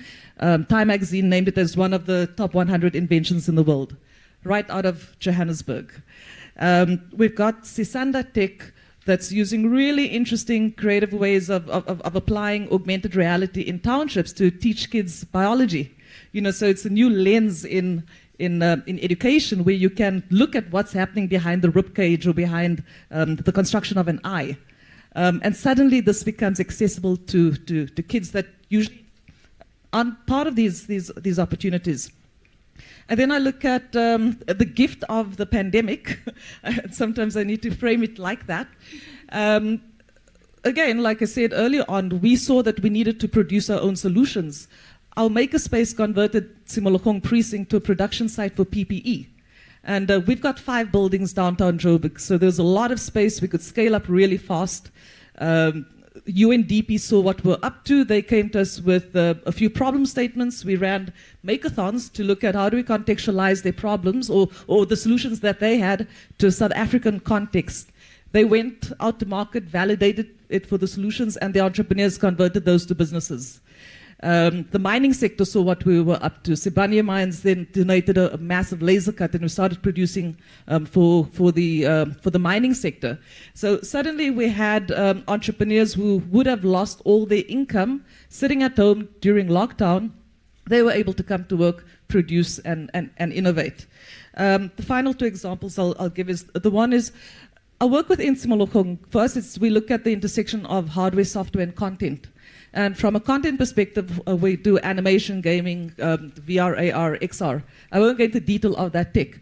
But we've disrupted how you look at education in the animation industry. It used to be known as an elitist space where you pay really expensive fees to go to schools to learn the skill. Our animation academy is highly competitive. Coming out of lockdown, I mean, this year we had over 400 applicants. We only take 10 to 12 interns per year. They're highly skilled. They're in demand now for production work, both as freelancers and they're also growing studios.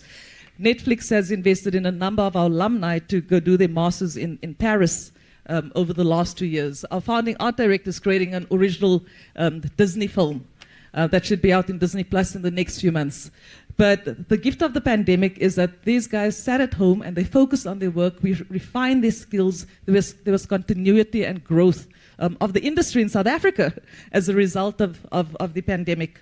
The last example I'll give around technology is, again, just before lockdown, an entrepreneur out of Lagos convened a whole bunch of entrepreneurs and hub makers in Kigali. And we basically made the commitment to look at where and how we collaborate to make sure that the Africa Free Continental Trade Agreement works. And this is, those of us, like I say, hub founders, where we're intentionally collaborating and we're saying, regardless of what the politicians do, we're going to do this. And we're collaborating and we're supporting our entrepreneurs across countries. We need to make sure that we can trade well. And I have a lot to say about South Africa's role around visas, but this is an opportunity for us to address some of our brain drain and access skills sometimes that we don't have enough of at home. We speak a lot about the brain drain, but we don't invite the brain gain, people who want to collaborate in South Africa. A lot of brain wastage of talented people in South Africa who can't access visas to work in spaces like ours. So that goes back to the policy framework, but also where technology can support. Thank you very much. I like the concept of the intersection of hardware, software, and content. I think that's a very powerful way of looking at it. But I'd also remind people that content is a very low barrier to entry model. So if you want to do something innovative, but you can't afford the hardware, or you don't necessarily have the personal skills to do the software yet until you build a team, maybe starting with content could be a low barrier to entry way of starting this. Marius. Thank you, Paul. Looking at the future, obviously as we do, and developing the technologies we do, if we look at 5G and beyond, each and every vertical of industry, of business, of government can and will be impacted by the technology. A lot of the businesses out there do not actually realize it yet. And I speak extensively on use cases across the world on how the technology is applied and utilized to the benefit in ensuring that the productivity aspects are looked at, the safety mechanisms, etc., etc. Last year already in South Africa, we partnered with 2 of the network operators and we launched 2 5G smart mines. And I was privileged enough to be a keynote speaker at one of these events.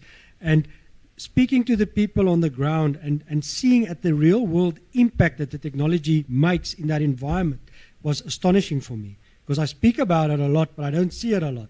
And in terms of the safety aspects, all of those mechanisms now become a reality. The productivity capabilities, all of the problem solving, the data that can be hosted and analyzed on a need-to-be basis. We've seen facial recognition applied to pig farms in Mexico. We've seen facial recognition applied to the salmon industry in Norway, right? So again, I think that it's such an exciting time for Africa at this point, but because once we make the technology available, we're going to be astounded as to what the future, the entrepreneurs, the students come from.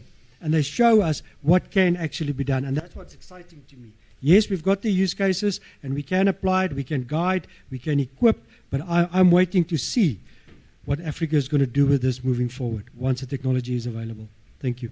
Thank you. And again, that reinforces the importance of sharing and collaborating and not reinventing the wheel and building on what already exists. The last issue we have time to discuss today, because God forbid we get between you and your lunch, is how can innovation, science and technology be leveraged to further strengthen entrepreneurial capacity in South Africa as well as in a broader African context? And I'm going to start with my friend Benene. Yeah, I think okay, it's very, very faint. I think the one issue that we need to look at is how we can actually improve connectivity throughout the country and throughout the continent, because that's really where a platform is created for a whole lot of entrepreneurs. I mean, over the past couple of years, we have already started to see people and products that we never thought could be sold being sold on various technological platforms. You know, some will go into whether it's social platforms, your Facebooks and whatever, and they are currently, as we speak, successful entrepreneurs. All they needed was just to have a username and whatever it is, and they are registered, and they do it. But that can't happen if there's no connectivity. And that's really one thing that we need to really work on in the continent, to make sure that everyone and everyone is connected. And the second thing, of course, is how do we provide that small seed? Because sometimes it's just a small seed that a person needs to go. We, in most cases, have instruments that support somebody who wants 5 million rands, but you don't have a seed that can support somebody who wants 50,000 rands. And this is really strange, because it begins to show what it is that we're focusing on. And that's why when we work, you know, some of the projects that we're working on, for example, with the World Bank, is to say, whatever small amount you may require that can kick you out to really do something, no matter how small, how do we then support you with it? So you don't come in and say, okay, I'm below the threshold, but everybody can have their own threshold to really enter into this space. And the last thing I want to highlight is just to make sure that the ecosystem is actually strengthened. Nothing lives outside the ecosystem. You and I are sitting here because there is an ecosystem that is supporting us. So businesses and entrepreneurs need their own ecosystem. You need to have a sense of who's the supplier. Where are the academic institutions where if a technology fails, we can look at them for further research and development for improvement. The market access, that's very important. And one way of building this access to market is to use technologies, for example, in things such as standards and regulation. Because people may have a product and they are denied market access simply because they can't get a paper of certification or to indicate that they meet the requirement. So I think these are some of the things that they can now be done through technology, and we need to just get it done. Thanks, Benene. Jeanette? Thank you. Yeah, I think I agree that for us to support the strengthening of entrepreneurial capacity, especially in the digital space, the first key thing is connectivity. And I've taken the points that have been said around connectivity and the need for, rapid deployment, etc. And our department has actually got the rapid deployment policy approved, so it will make easier for the rollout of connectivity. But the other issue is that as government, over the years, we've been trying to roll out connectivity on our own, and we realize that it's really not that easy. So we will be working with the private sector, and with the SMMEs. I think the other area is around. I think most of the SMEs focus on the software development space, And that's where a lot of data is created, and most of them then realize that I actually need servers where I can store this data, etc. So with the emergence of cloud computing, I think that's also one area of technology that's emerging, that's giving an opportunity, but then it's expensive. So from our side, with our Digitech program, when we engage with multinationals, we get them to help this SMMEs to store their data for free. For example, with the Microsoft program, they get to then store their data on the Microsoft cloud computing infrastructure, absolutely for free. So I think that's one of the areas. But also, within our universities of technologies, etc., built labs and infrastructure to allow SMMEs to come as they please, to come and test their solutions. For example, at CETA, they've set up an innovation center in collaboration with Huawei, with Microsoft and Cisco, and SMMEs are able to come in and test their solutions absolutely for free. So those are some of the things that I think we can do as government, but also as a collective to help harness the entrepreneurial activity. Thank you. Thanks, Ganesh. Yeah, I'm fully agree with what both of you have said. Yeah, fully agree with that. So I think, firstly, is skills and education. I'm talking from basic education, STEM skills, science, technology, engineering, and mathematics skills, especially for women. We can't leave behind half the population of the country when there's participation of women in STEM, right from elementary school. I think that is something that we need to focus on, I think, with specific programs and specific targets. So STEM education for women, that'll be one where I think we need to leverage technologies to be able to access young girls in schools. We have a partnership. We have a program called Partnership for Skills in Applied Sciences, Engineering and Technology. It's a mouthful. It's called PASET. This is an Africa-led initiative that the World Bank is supporting.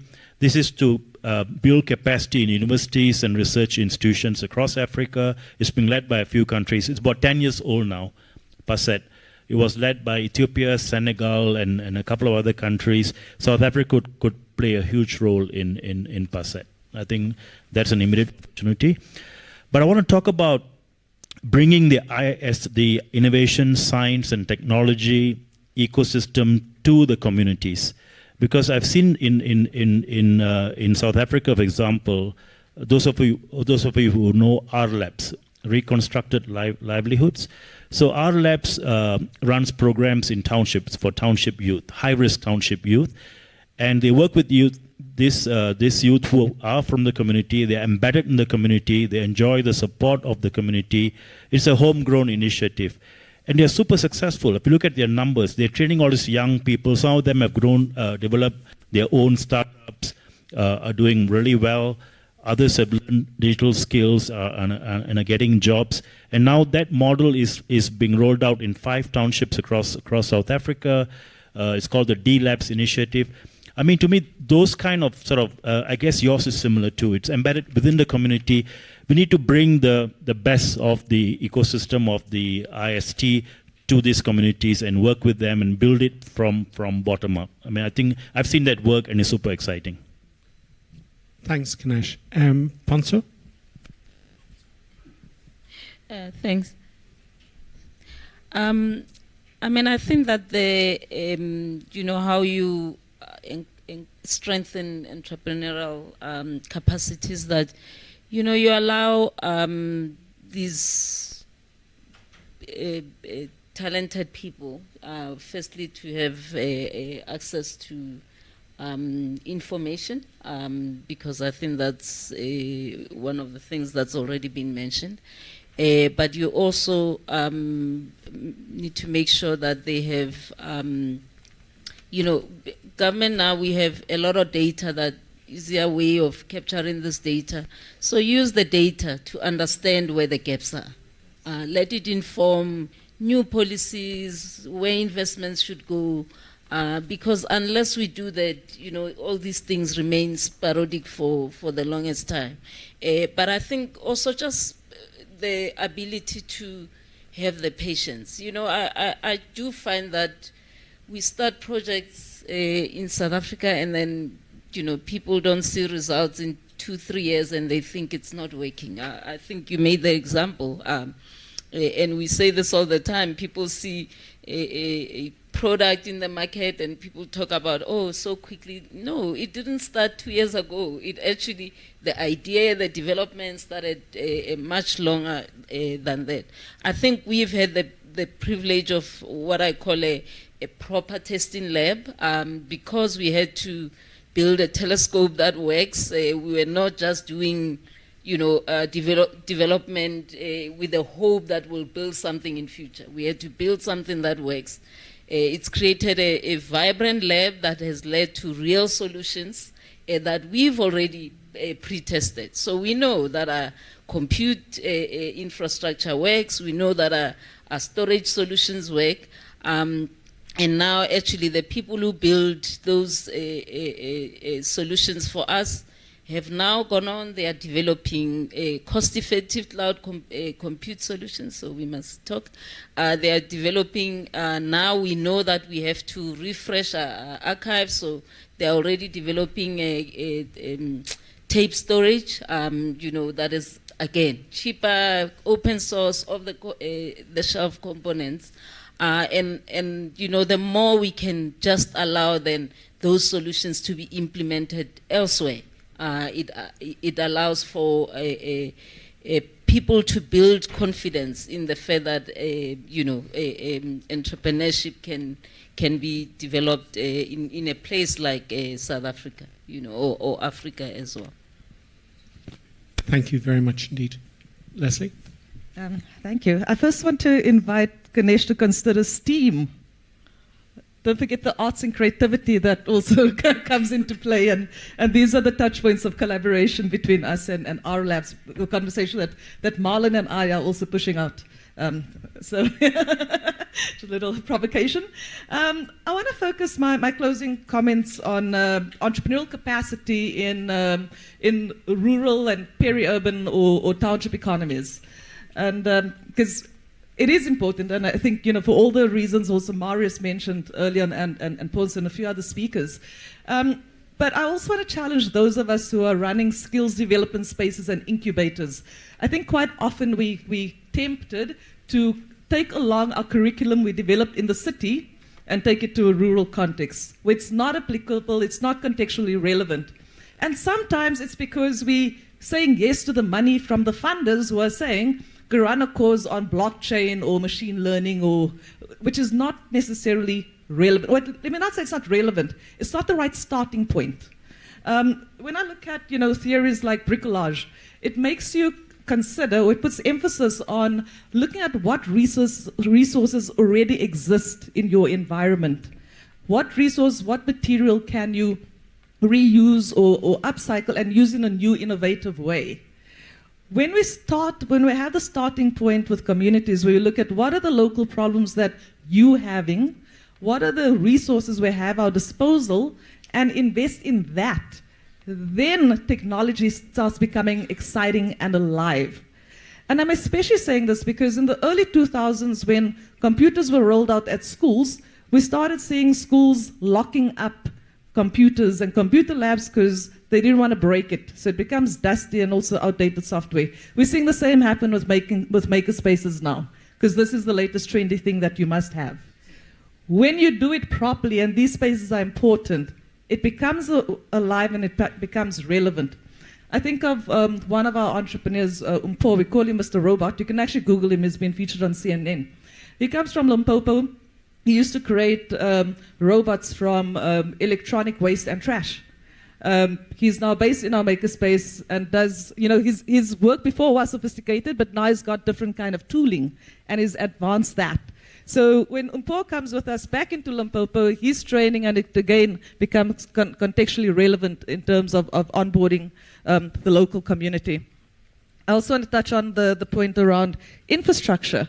And you're absolutely right, Paul. Government's got to play a role in terms of where and how we do hubs. But we cannot have empty dinosaurs. It saddens me that a lot of hubs and incubators closed during lockdown. Makerspaces shut down. The last 2 months, I won't name them, but you can Google this, 2 corporate-funded tech hubs closed, one in Cape Town, one in Joburg, 2 vibrant cities. It's not their core business, and they're not getting the return on investment fast enough. But entrepreneurs need infrastructure. One easy low-hanging fruit is paying the co-working space of entrepreneurs so they can enter spaces, not worry about paying rent for the first 2 or 3 years, use the infrastructure, get into a supportive community. That also supports the business model of hubs and incubators that really have to wait a long time to get a return on effort. Thank you very much. And Marius. Thank you, Paul. I was fortunate enough a number of years ago to be invited to Uganda to participate as a keynote speaker at the Ministerial Entrepreneurial Workshop Day. And while I was waiting for my opportunity to speak, there were 2 young gentlemen there waiting with me, and, you know, how are you, what are you doing, why are you here, type of thing started. And they said to me they were actually very tired because they flew in from New York the night before. And I'm like, okay, tell me more. They said, no, what happened was they come from the village. While we with partnerships connected the village, they are engineering students at the university, and while they're studying, they thought to themselves, what can we do that will enable and make something better for our people in the village? In Africa, as we all know, cows are very important. So they developed an IoT device that you can connect to a cow that measures the cow's temperature. And me, not knowing that much about cows, went like, but why? And they looked at me and they said, well, when you go sick, the first thing your mom did was, are you okay? So it measures the temperature of the cows. They've got the app, but then they took it a step further. You can take that data and you can send it to a vet whom they partnered with. So now they can send the data to the vet, and the vet can have a look at it and say, it's cold, you know, it's got a cold, or no, I'm on my way. They won an international app award. How was this all made possible? Because of the technology and the connectivity. That's how you start entrepreneurship. Thank you. Thanks, Marius. I'm sure you'll all agree with me that the panel has weaved a very rich tapestry for you today. So you might want to show your appreciation to Benene, Jeanette, Ponso, Ganesh, Leslie, and Marius.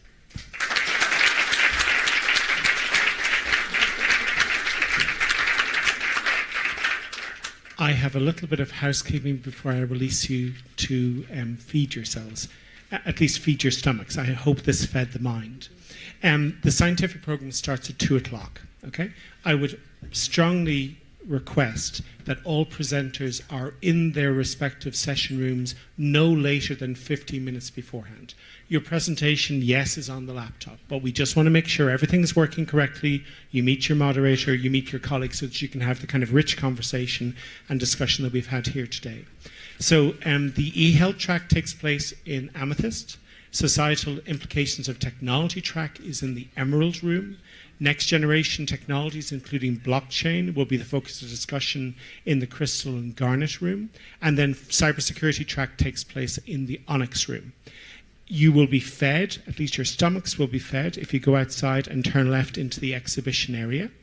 I'd remind you that the conference dinner is taking place at 6 o'clock tonight on the deck, and I hope that as many of you as possible will take that opportunity to network with new and with existing friends. And finally, I'd like to ask you to take advantage of being together for the first time in 3 years. You know, take advantage of the opportunity of the next 3 days to renew friendships, establish new relationships, and above all, listen to one another, to identify opportunities to collaborate to address societal challenges, leveraging appropriate technological innovation. Gur Mila Mahagath, and I look forward to seeing you over the next 3 days. Thank you.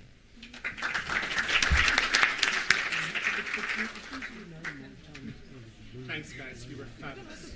If I could do this every day of the week, I'm sure we would talk about different things.